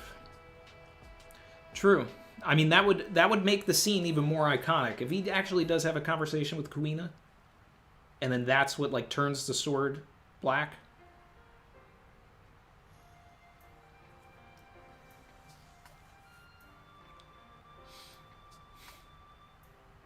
Could be interesting. It could go either way. Could go either way. Maxo, honestly, I doubt they're going to pull anything Kuina related. Doesn't seem like the right time. I mean, I'm skeptical about it, but I mean, if we're dealing with the underworld, right? What's the purpose of having Zoro fight against the underworld, right? I mean, like, unless this is like to truly test him, like if you're going to be the king of hell, then you have to defeat the Grim Reaper to earn this title.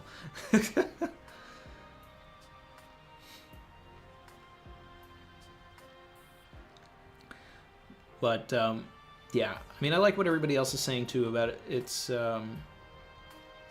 just Enma's spirit and Enma's will, right?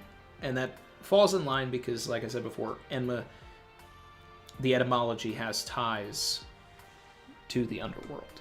So, makes sense.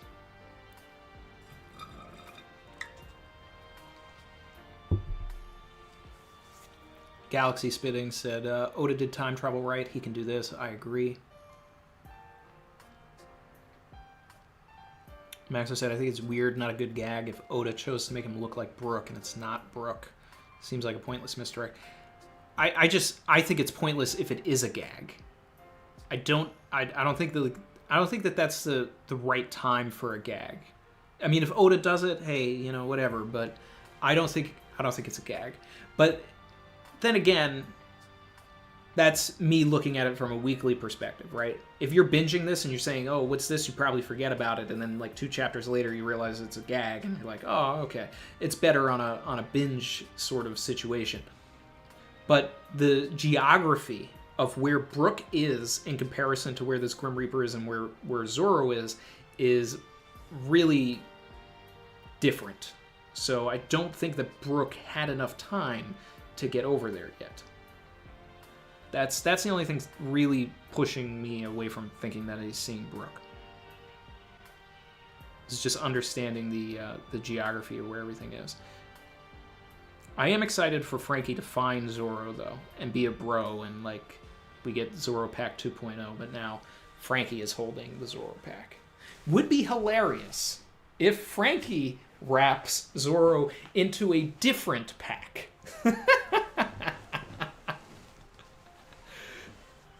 Oh, man. I'm ready for that if that's the case.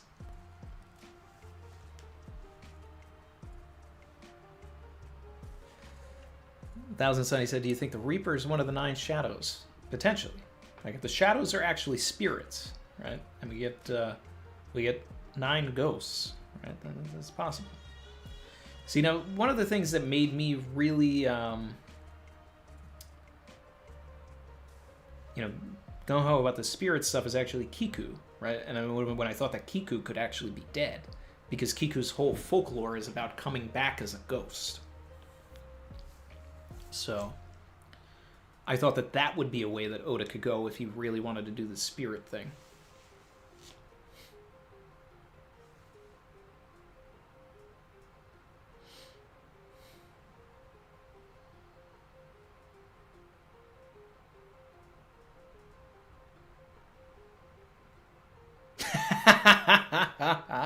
Lucy B said Zoropack, but in a Frankie pose.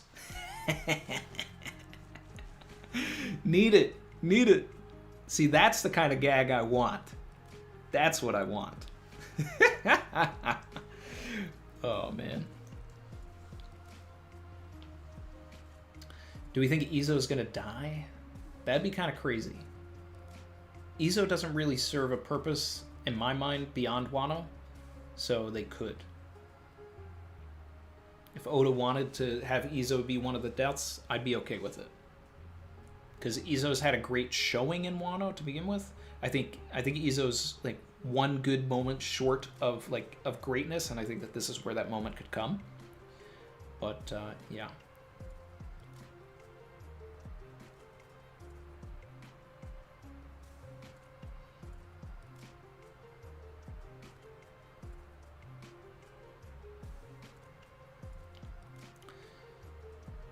Vern spitting, the whole scene with Izo, mad foreboding, already injured, and then up against 2 CP0 agents. Yeah, I mean, he's not going to win, but it's just, it's going to come down to, what we're really trying to do here. Hey, my guy. Gotta have it. Rats, I gotta have it. Beat my fabric. Do you see this jacket? Do you see it? Pay my taxes. Trust me, you can W's track in the it. chat for my guy Ty. Said, sorry, I'm late, Captain. If there was ever a character with the least amount of respect in One Piece, it'd be the Grim Reaper. Yeah, I mean, even my guy Pagaya took out the Grim Reaper, so this is no sweat for Zoro. But he was talking crazy with all that King of Hell stuff, so my man showed up and said, what you talking about, my man? What's up? Talking crazy a couple chapters ago, now I'm here. Also, Izo with the Ben Beckman no look aim. Yeah, we were talking about it earlier. I want to see Izo like shoot off one of CP0's masks, right? Because if Izo can knock King's sword out of his hand, then Izo can totally shoot off a CP0 mask, and then that would be enough for Izo's entire purpose in this whole arc, right? Izo played a whole role, but the most important thing that they could do right now is tell us who these people are, right? Show us whether they're one of the Big Mom kids from the flashback, whatever. You know, and it doesn't have to be Dripper's mask. It could be. More likely it'll be the other guy. But even that'll be enough.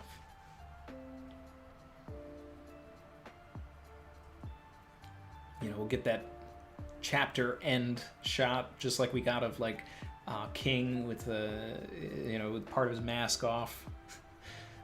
But there's no... It's not in color, so, you know, we won't know. But either way, yeah. I definitely need Future to be playing in the background right now.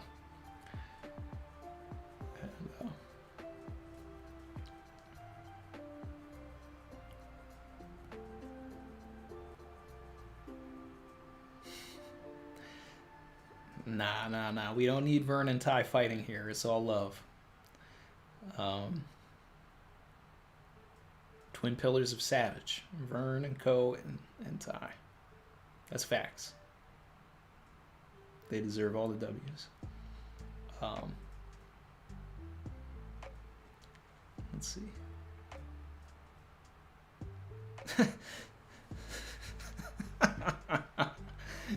I love this. Otto said side effects of the pill include damage times 10, hallucinations, visits from the underworld, leaky bowels. You know, I might need to do a whole Cialis style commercial for the for the intro now. That's I'm already gonna go off on this like Grim Reaper stuff, but yeah.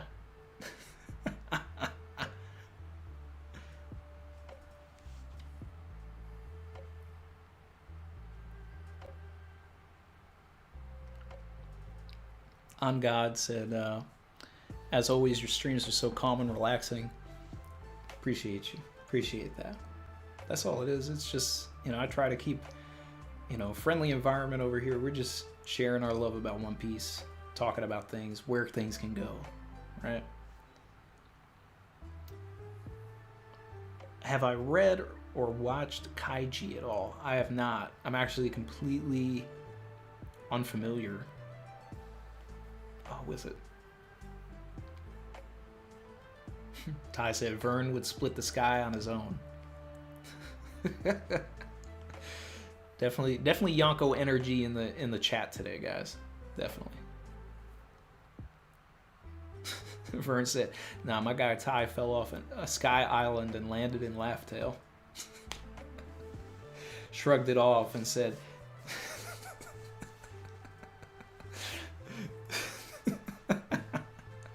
said Whitebeard did it right.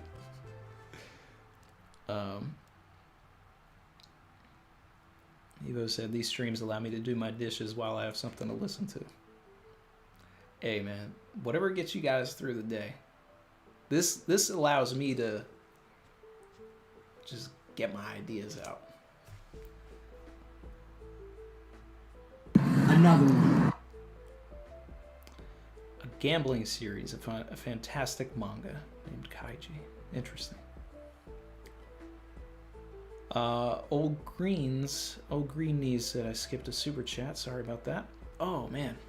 Old Green Knees, thank you. Appreciate it. Super chatted $10 said any character you're still expecting in Wano. Big fan. Vivi for Nakama. Talking about my goat right there. What hand is it? That's this hand right there. Yeah. It's mirrored. It's hard to figure it out. I think Zoro is just dying or dead. Kaido broke Moria's will by killing his crew, and Wano mirrors Thriller Bark. Brook's Awakening gives +1 life. That would be interesting. You know? Look, if... The other thing, too, is, like, if we get a major character death, like Zoro... Alright, say Zoro dies, right? Then instantly I'm saying Toki's going to appear, and we're going back in time. Because that's the only thing that, like, if we actually got a major character death like that, there's no way it's sticking. Someone's going back and they're fixing it.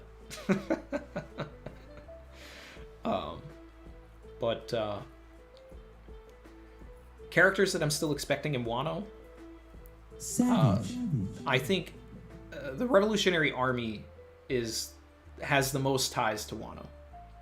So more than anything, I'm totally expecting for Dragon and Sabo and the rest of the Revolutionary Army to show up. Hopefully with Vivi in tow, because Sabo does have, the Viva card and was at the Reverie and all of that. If Vivi's not with Sai or Leo. But beyond that, Blackbeard and Moria have ties to come, And then now I wasn't really on board for Shanks showing up to Wano, but with all the Film Red stuff, I feel like now how can he not if he's going to be in this movie? And then Vegapunk.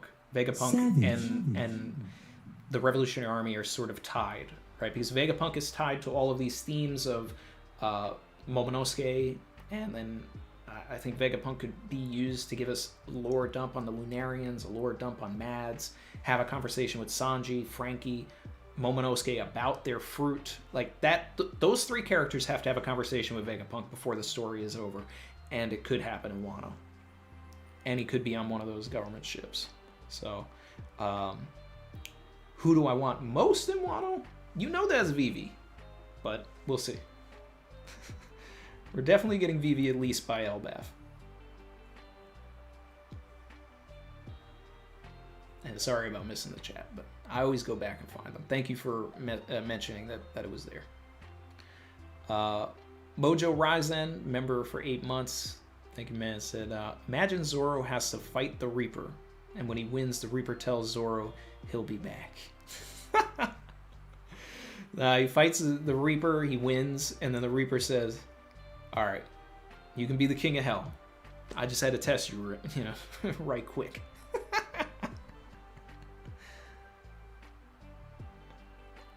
Lagoon out. Hey, Randy, if there was a canon spin-off series around any character after One Piece ended, who would you want?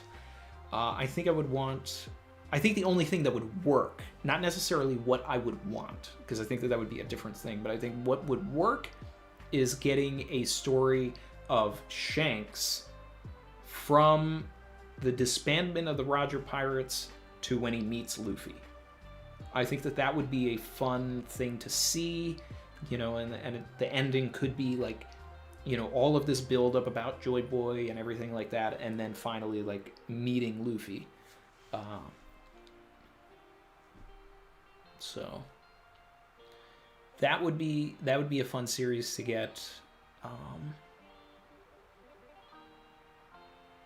And then, what I think would also be dope is like following Crocodile around, but that, we ain't never getting that.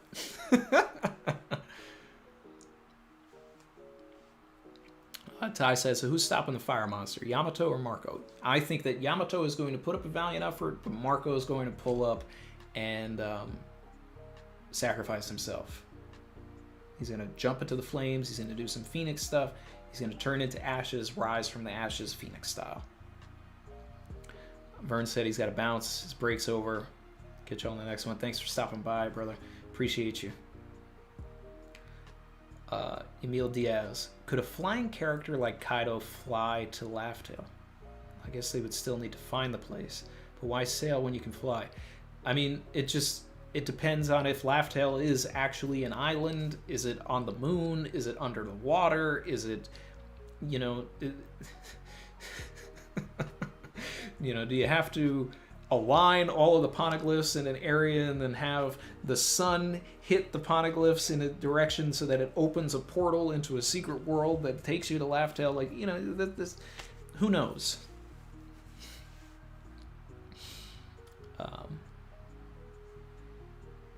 But the world is expansive. Kaido would have to have a general idea of where to look.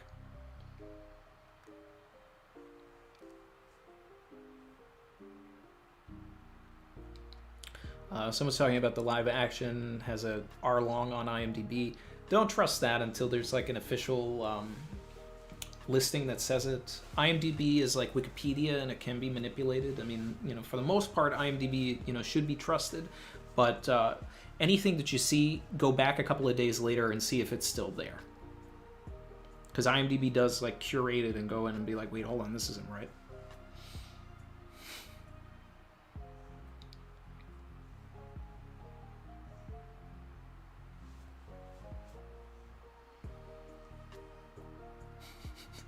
Ty said Chuji load diffs. Load diffs him easy. Oh man, everybody's getting low diff by Chuji. What are you talking about? That's the GOAT. That's not even an insult. Honestly, I would be honored to go up against Chuji. If Chuji smacked me up, I would be like wherever he slapped me, I've been blessed. All right? Chuji's the GOAT.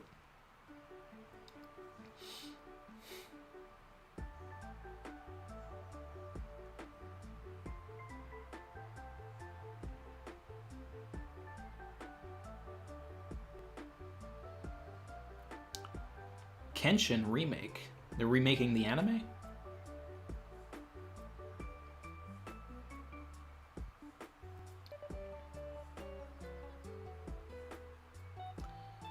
Checking. What if the Reaper is killer?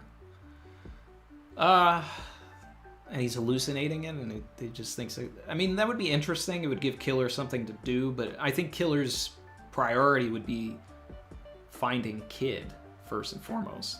He's not gonna just show up and like save Zoro. Be interesting, but I don't think so.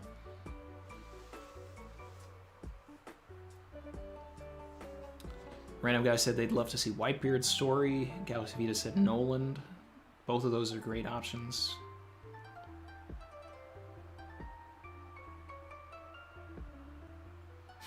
My guy Eric in here. So of course I log on. Randy talking about IMDb. If someone asked me about IMDb, bro, I ain't just bringing it up.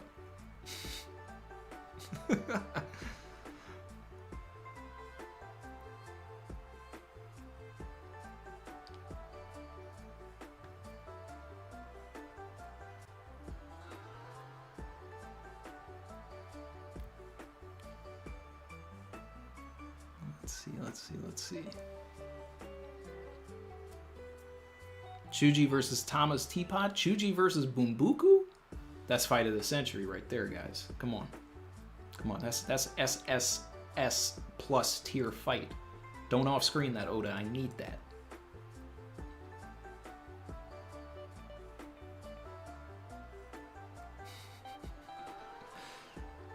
Lucy B said, good night, folks. Got an early shift tomorrow. Appreciate you coming, Lucy. Let's see.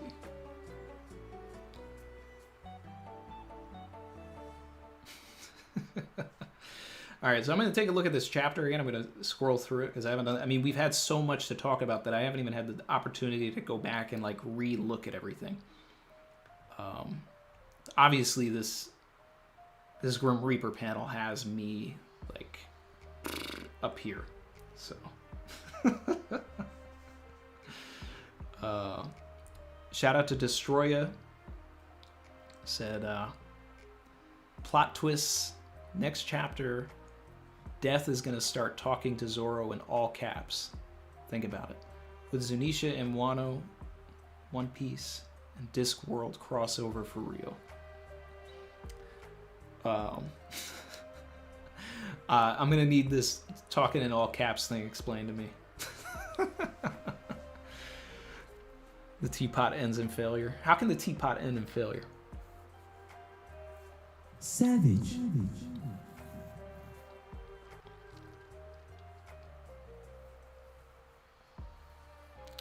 You know which episodes of Daredevil Mark Jobst directed? Some of the best, in my opinion. He also directed one of the best Punisher episodes.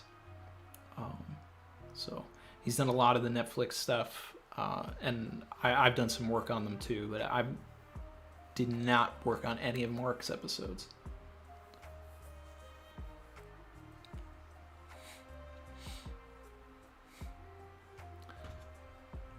Let's see. In Discworld, Death talks in all caps.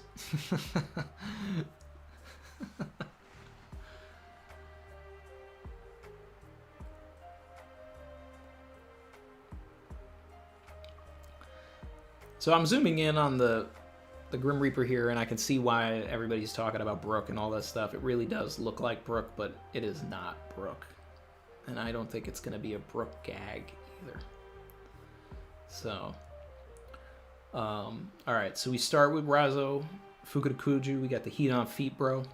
Got Fireman Jinbei doing exactly what I expected him to be doing. Saving people running into the house.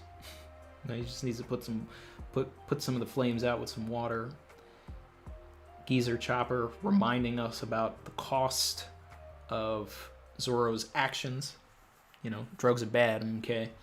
Then we got Zoro hallucinating, tripping, right? Grim Reaper shows up. You know, what's up, cuh? I heard you were talking about all that crazy stuff about being the king of hell. So what's up, man? Let's rap real quick. Then we got Frankie trying to find Zoro.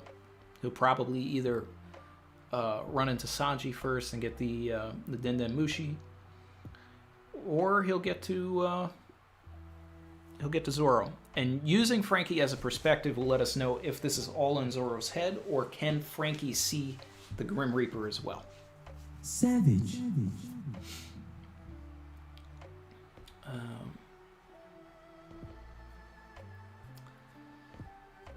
And we got Izo jumping to the basement level. And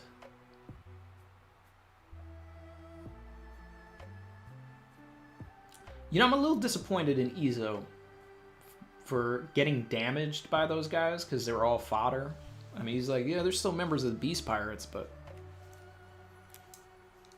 I mean, come on.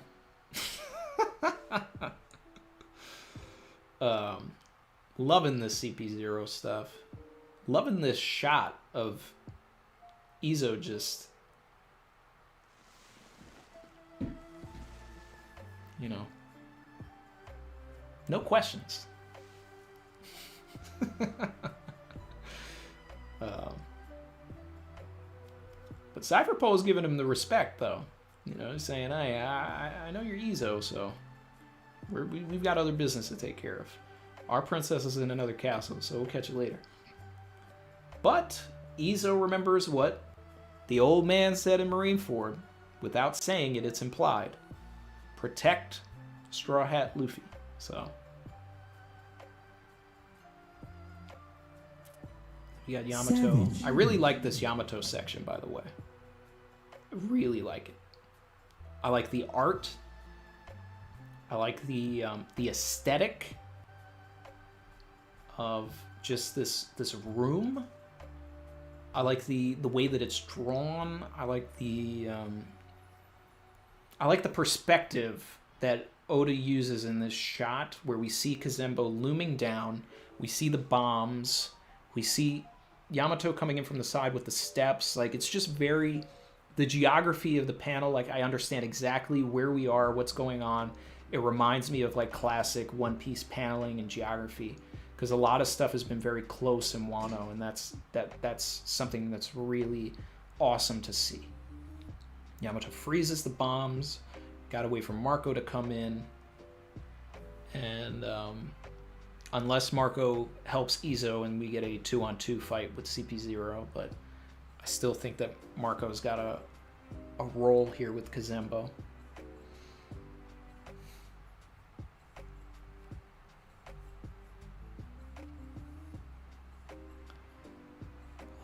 And then we get the Big Mom kid-in-law stuff, which is probably the most straightforward part of the chapter, other than, you know, this shot of Law magically, you know, power pole extending his sword through Big Mom's face, but somehow not cutting her head off. Oh man, Oda's crazy. Mechanical Bull, it's funny. Kid with his best line in the series. If you give it long enough, even mountains can be worn down by rain. Love it. This was a great chapter. A lot of jokes to be made from it. A lot of fun stuff here.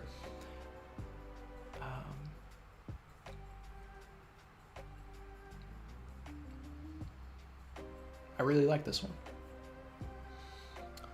Mojo Ryzen super chatted and said, how many chapters do you think is left for Wano? One of my favorite parts of an arc is the epilogue celebration, like in Alabasta and Eddie's Lobby. Yeah, so I don't know if we're going to get a celebration in Wano, but, you know, it might just be, you know, shit hits the fan and, like, they have to just get out of Dodge and head over to the next island, which could be Sphinx, could be Elbaf. You know, there's a, you know, we were talking about it in the thing with Vinland, and it like gave me this idea of, you know, there's a possibility that even Luffy could get captured, and then like where does the story go from there, right? We get an inversion of Impel Down, but it's Luffy there instead. That would be kind of interesting too.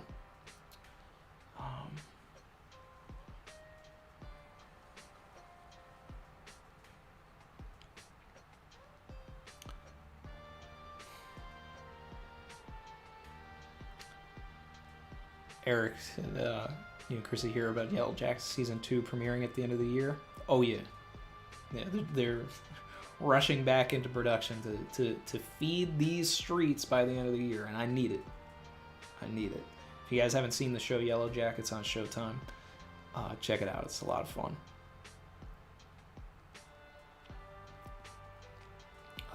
But as far as how many chapters I think are left for Wano, we're at 10:38 now.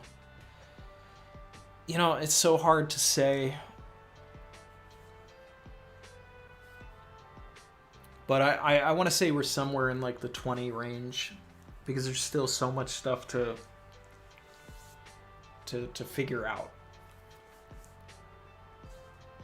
Like, we're going to need a whole chapter that's devoted to whatever's going on with Robin. We're going to need a whole chapter devoted to, like, stopping Kazembo. We're going to need a whole chapter devoted to, like, what's going on with Zunisha, what's going on with the world government ships. We need a whole chapter, you know, whole, like, 5 chapters devoted to finishing this Luffy and Kaido fight.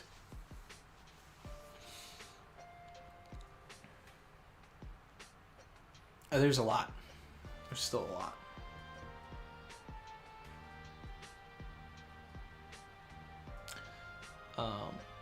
Shout out to Scott Warren.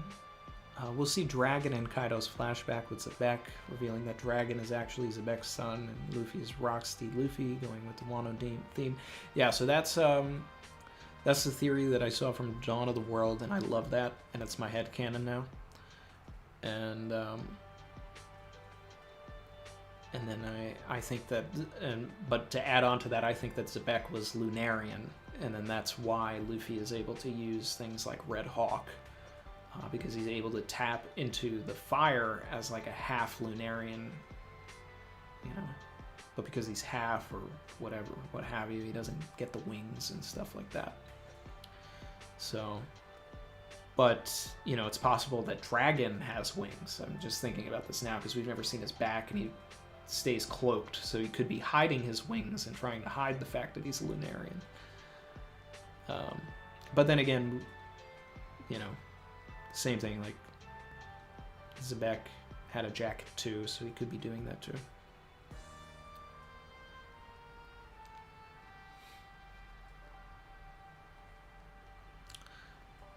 Where was Marco last seen? He was seen carrying Izo and then dropping Izo off to save Kiku, right? But the conversation that they had as they went off was talking about Kazembo. You know, this giant fire yokai, right? So I think that Marco was off to try and find Kazembo.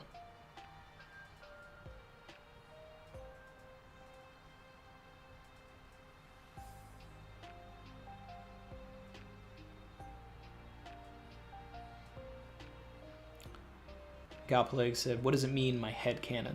So my headcanon means the story as I see it in my head, where it goes. So it's like, I formulate theories based off of my own headcanon, the way that I think things are, right? Like, I believe that SWORD is a organization that is opposing the world government within the Marines, a secret faction that Garp is the leader of. Like, that's my headcanon. So every time I see anything related to Sword and all of that, like, I'm always thinking about it from that perspective until Oda tells me otherwise.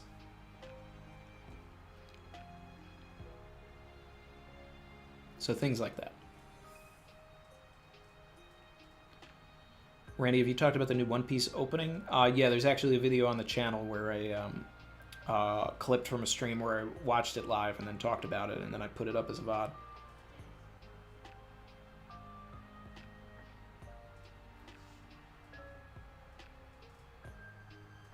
Chrissy talking about Yellow Jackets. She loves this show. Yeah.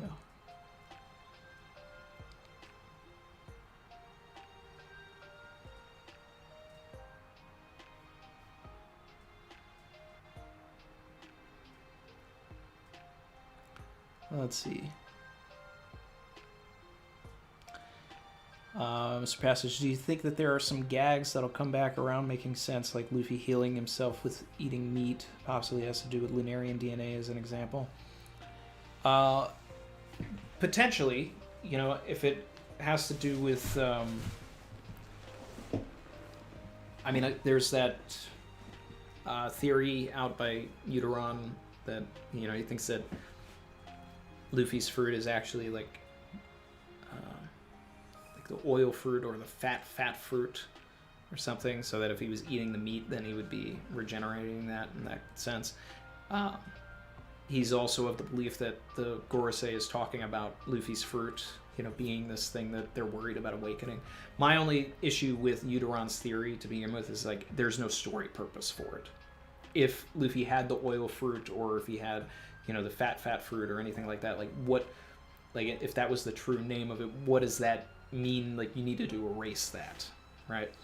Whereas, like, my theory that Luffy has the, like, a grow fruit or a giant fruit, and if his awakening is that he's able to make other things grow and shrink, then that is actually a devastating power that could be utilized, you know, and can create mass destruction. So, but, you know, you take into consideration, like, Katakuri would eat sweets and sort of mochi or whatever to sort of replenish himself, you know, so it's sort of like a parallel of Luffy using meat to heal and all of that. I wouldn't be surprised if there was something that came out about it that actually tied it all together. I'm just not sure what that would be right now. Meat fruit.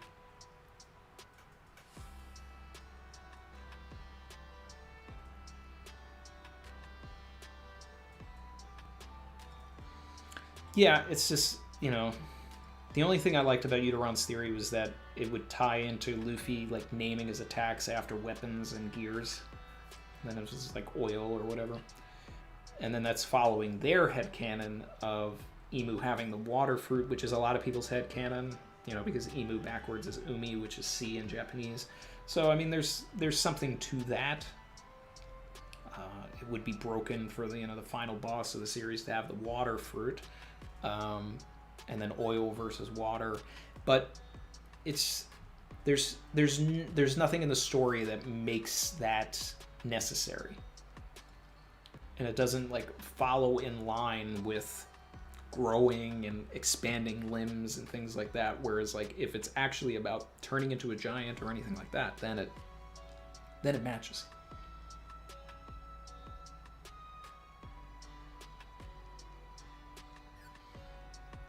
Emil Diaz said long fruit. Yeah, and then I saw someone talking about what if Long Ring Long Land was an effect of the awakening of the Gomu Gomu no Mi by a previous user. Like, that would be pretty crazy, right? Because we've seen things like Punk Hazard affected by the awakenings of Kuzan and Sakazuki, and then, you know, there's Raijin Island, which is probably an effect of a previous user of the Goro Goro no Mi, right? Because it's just got lightning on, you know, non-stop. And then here's all of these, like, stretched out, grown, long sort of plants and things. So that's more interesting to me.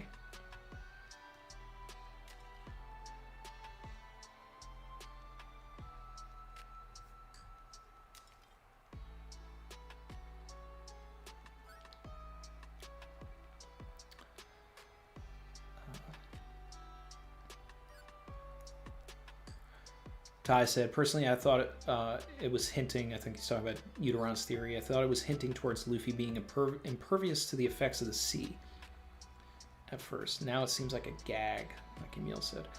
Yeah, that was a part that I didn't necessarily like, you know, being impervious to the effects of the sea. Because, I mean, Luffy goes into the water and he loses his energy and all of this.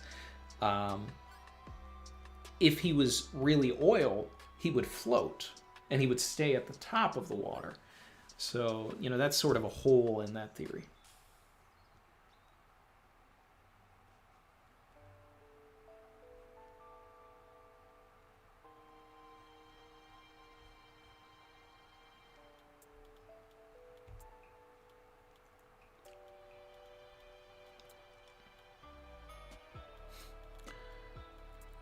Siddhartha said he awakened his power in the Ramayana War. Could be that Goma Goma no Mi also forgot its actual power until it awakens. So when it awakens, it'll be the mythical Zoan model Hanuman.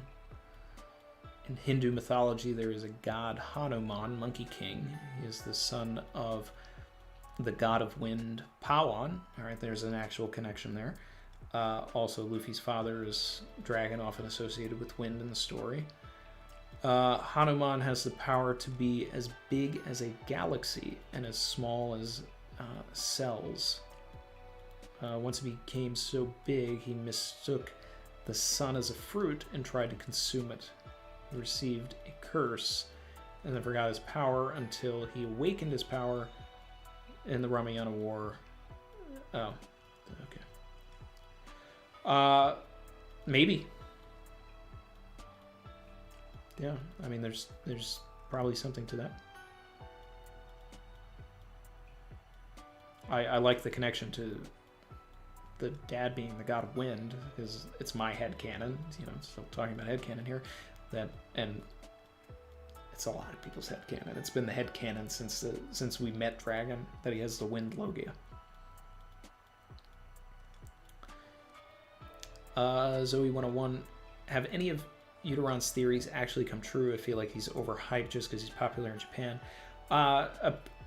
What I've heard is that he correctly predicted that Jinbei was going to come back in a particular chapter number based on like number stuff. So that was like his like big win that made everybody say, oh, you know, there's something to this number stuff. And there is, you know, something to the number things as well, but not always.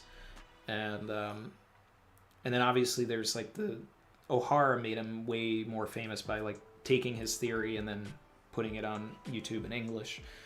And I've still never watched it because I don't care about anything that has to do with Laugh Tale or the One Piece.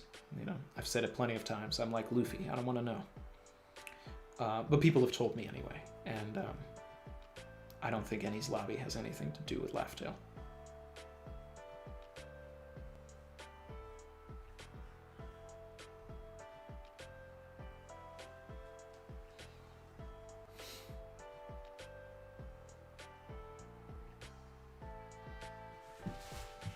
Ty said, speaking of the new opening, what's up with the underwater theme? This is the second opening with references to it. I mean, because Luffy keeps getting thrown into the water, I guess.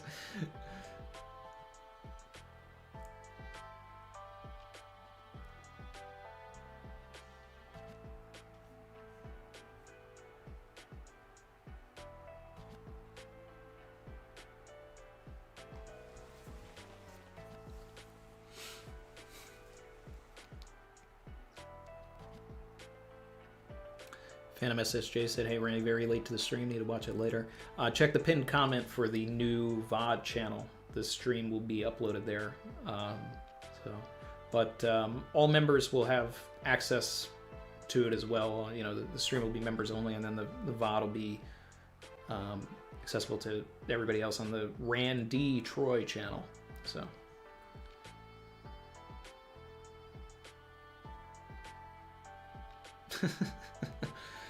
Siddhartha said Uteron's overrated. I mean, let's not make fun of anybody or, you know, put anybody down, but he said that Randy's predictions most of the time are correct because he is savage and he's got the heat on feet. When I try to make predictions, I don't I go off of story structure, and I also go off of mythology. So that's where a lot of my predictions have come true. You know, even just minor ones is just basically understanding, like, you know, just asking a simple question like, does this idea have any story purpose? No? Then we're not going to talk about it. What story purpose could XYZ character have with this? And then that's where things tend to happen. So, because all stories, you know, they can go in many directions, but most of the time they're still similar directions.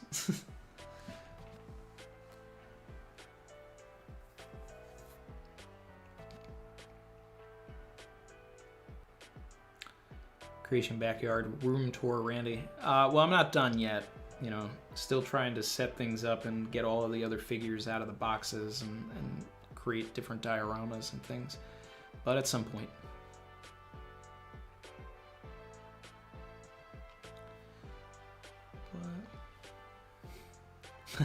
Chin said the Tama Dango star is a big W. That's one of my favorite wins. I wanted that. I was just like, if you have a character that could create a ball, right? What are you going to do with that, right? Well, Usopp shoots like ball-shaped things out of his Kabuto, so let Tama give him that, and then just feed all of these beast pirates, you know, dangos.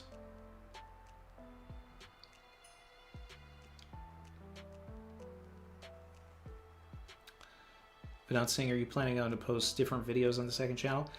Potentially, but for the most part, it's going to be a VOD dump channel. Like, you know, we'll do the stream here, and the stream will go over there. Are we really getting a Grim Reaper in One Piece? I think so.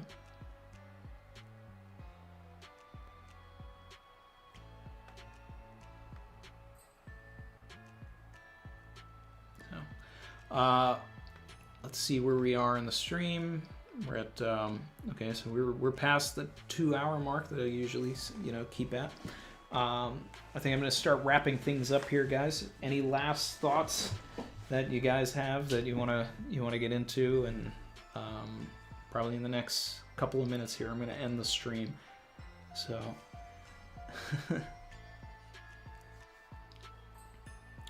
why not? Brook has powers from the underworld. I do not think it is Brook because of the geography. Geography is a big part. I don't think that Brook had enough time to get over to where Zoro is. It's as simple as that. All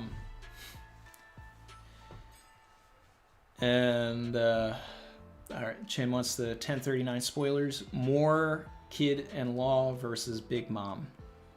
A lot more. And then hopefully we get more of Yamato with this Kazembo stuff. Update on where Marco is. Marco with Kazembo. We haven't seen Orochi and Hyori in a little bit. I could see us getting a little bit of that as well, since that's also kind of tied in with the Kazembo stuff. But I think wherever Oda wants to go with this Big Mom, Law, and Kid stuff, I think it's going to have to hit a fever pitch in 1039. So.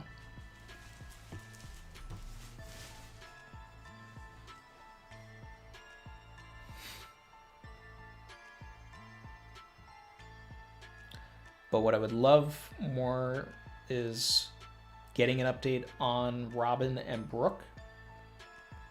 Tama and Nami. We need to see where they are. We don't have their geography yet. And more of this Izo and CP0 stuff. But I think Oda's definitely going to focus in heavily on Law and Kid and Big Mom.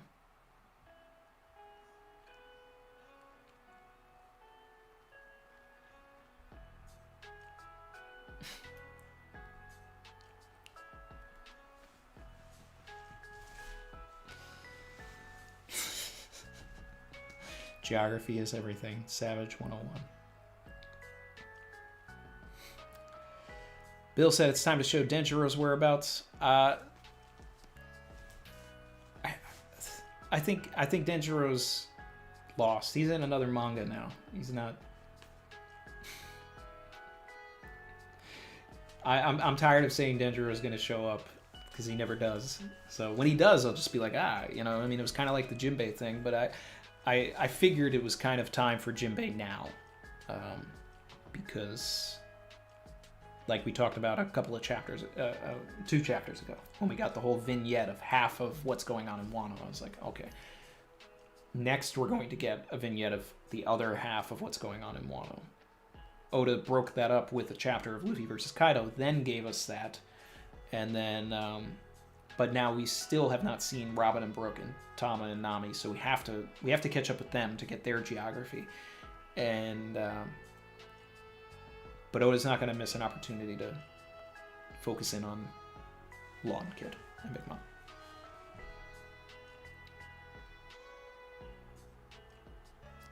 Gio said, I swear Beppo was going to go Sulong and protect Law. Where is Beppo?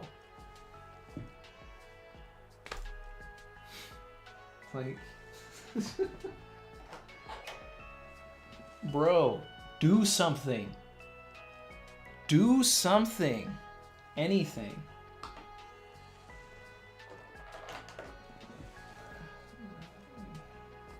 He deserves to be there.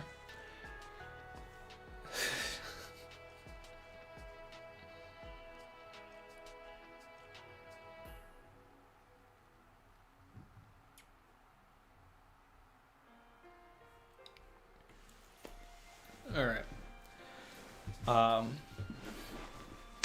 That's all I've got for today. Look out for the analysis. I've definitely got some jokes planned for the intro.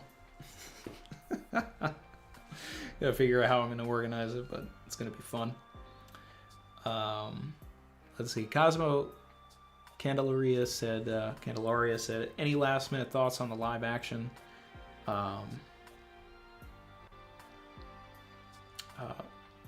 Stop spreading the 8-episode rumor because it's unfounded and none of the major outlets or cast and crew have talked about it.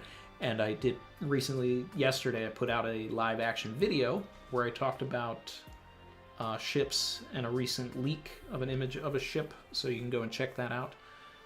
So those are my last minute thoughts about the live action. And then shout out to 135 Trey. Super chat and said, Randy Troy, what if the Grim Reaper is the side effect of the mink medicine? We talked about this. It's possible that he's tripping. He's tripping hard, and now he's seeing the Grim Reaper. It's also possible that because he was talking so heavy about being the king of hell, the Grim Reaper showed up to collect. It's also possible that he's so far on the brink of death that we literally have a Grim Reaper here, and this is because it's a protagonist, we're actually seeing this. It's also a wacky possibility that the Grim Reaper is going to be used as a vessel for looking into the underworld, and that we may see an interaction between Kuina from the other side to reaffirm Zoro on his mission to be the world's greatest swordsman. It's also possible that the Grim Reaper is the embodiment and spirit of Enma, which has the etymology has ties to the underworld. What I don't think it is Brook. I don't think that this is a gag. Brook was not near Zoro the last time that we saw them, so the geography of him getting over there is going to be a little convoluted. The Fire Festival is all about spirits, so this could be a very direct, literal version of that.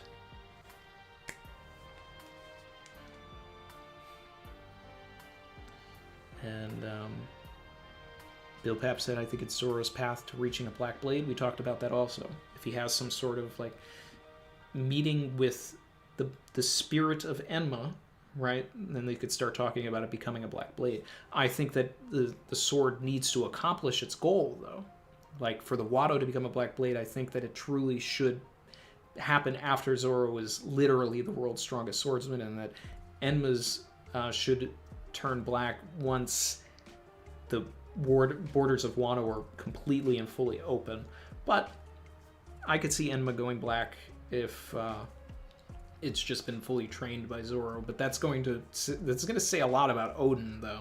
that if Zoro just takes Enma and then after one night, you know, is able to do what Odin couldn't do with years of having the sword, clashing with goats.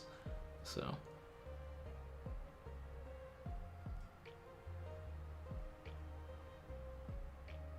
yeah, but we'll talk more about that in the analysis. We'll talk more about that in the comments. Be sure to catch this VOD over on the new channel, Randy Troy. It's in the pinned comment. Check the head over there, subscribe to that if you want. The VOD for my Theory for Theory chat with Vinland is over there.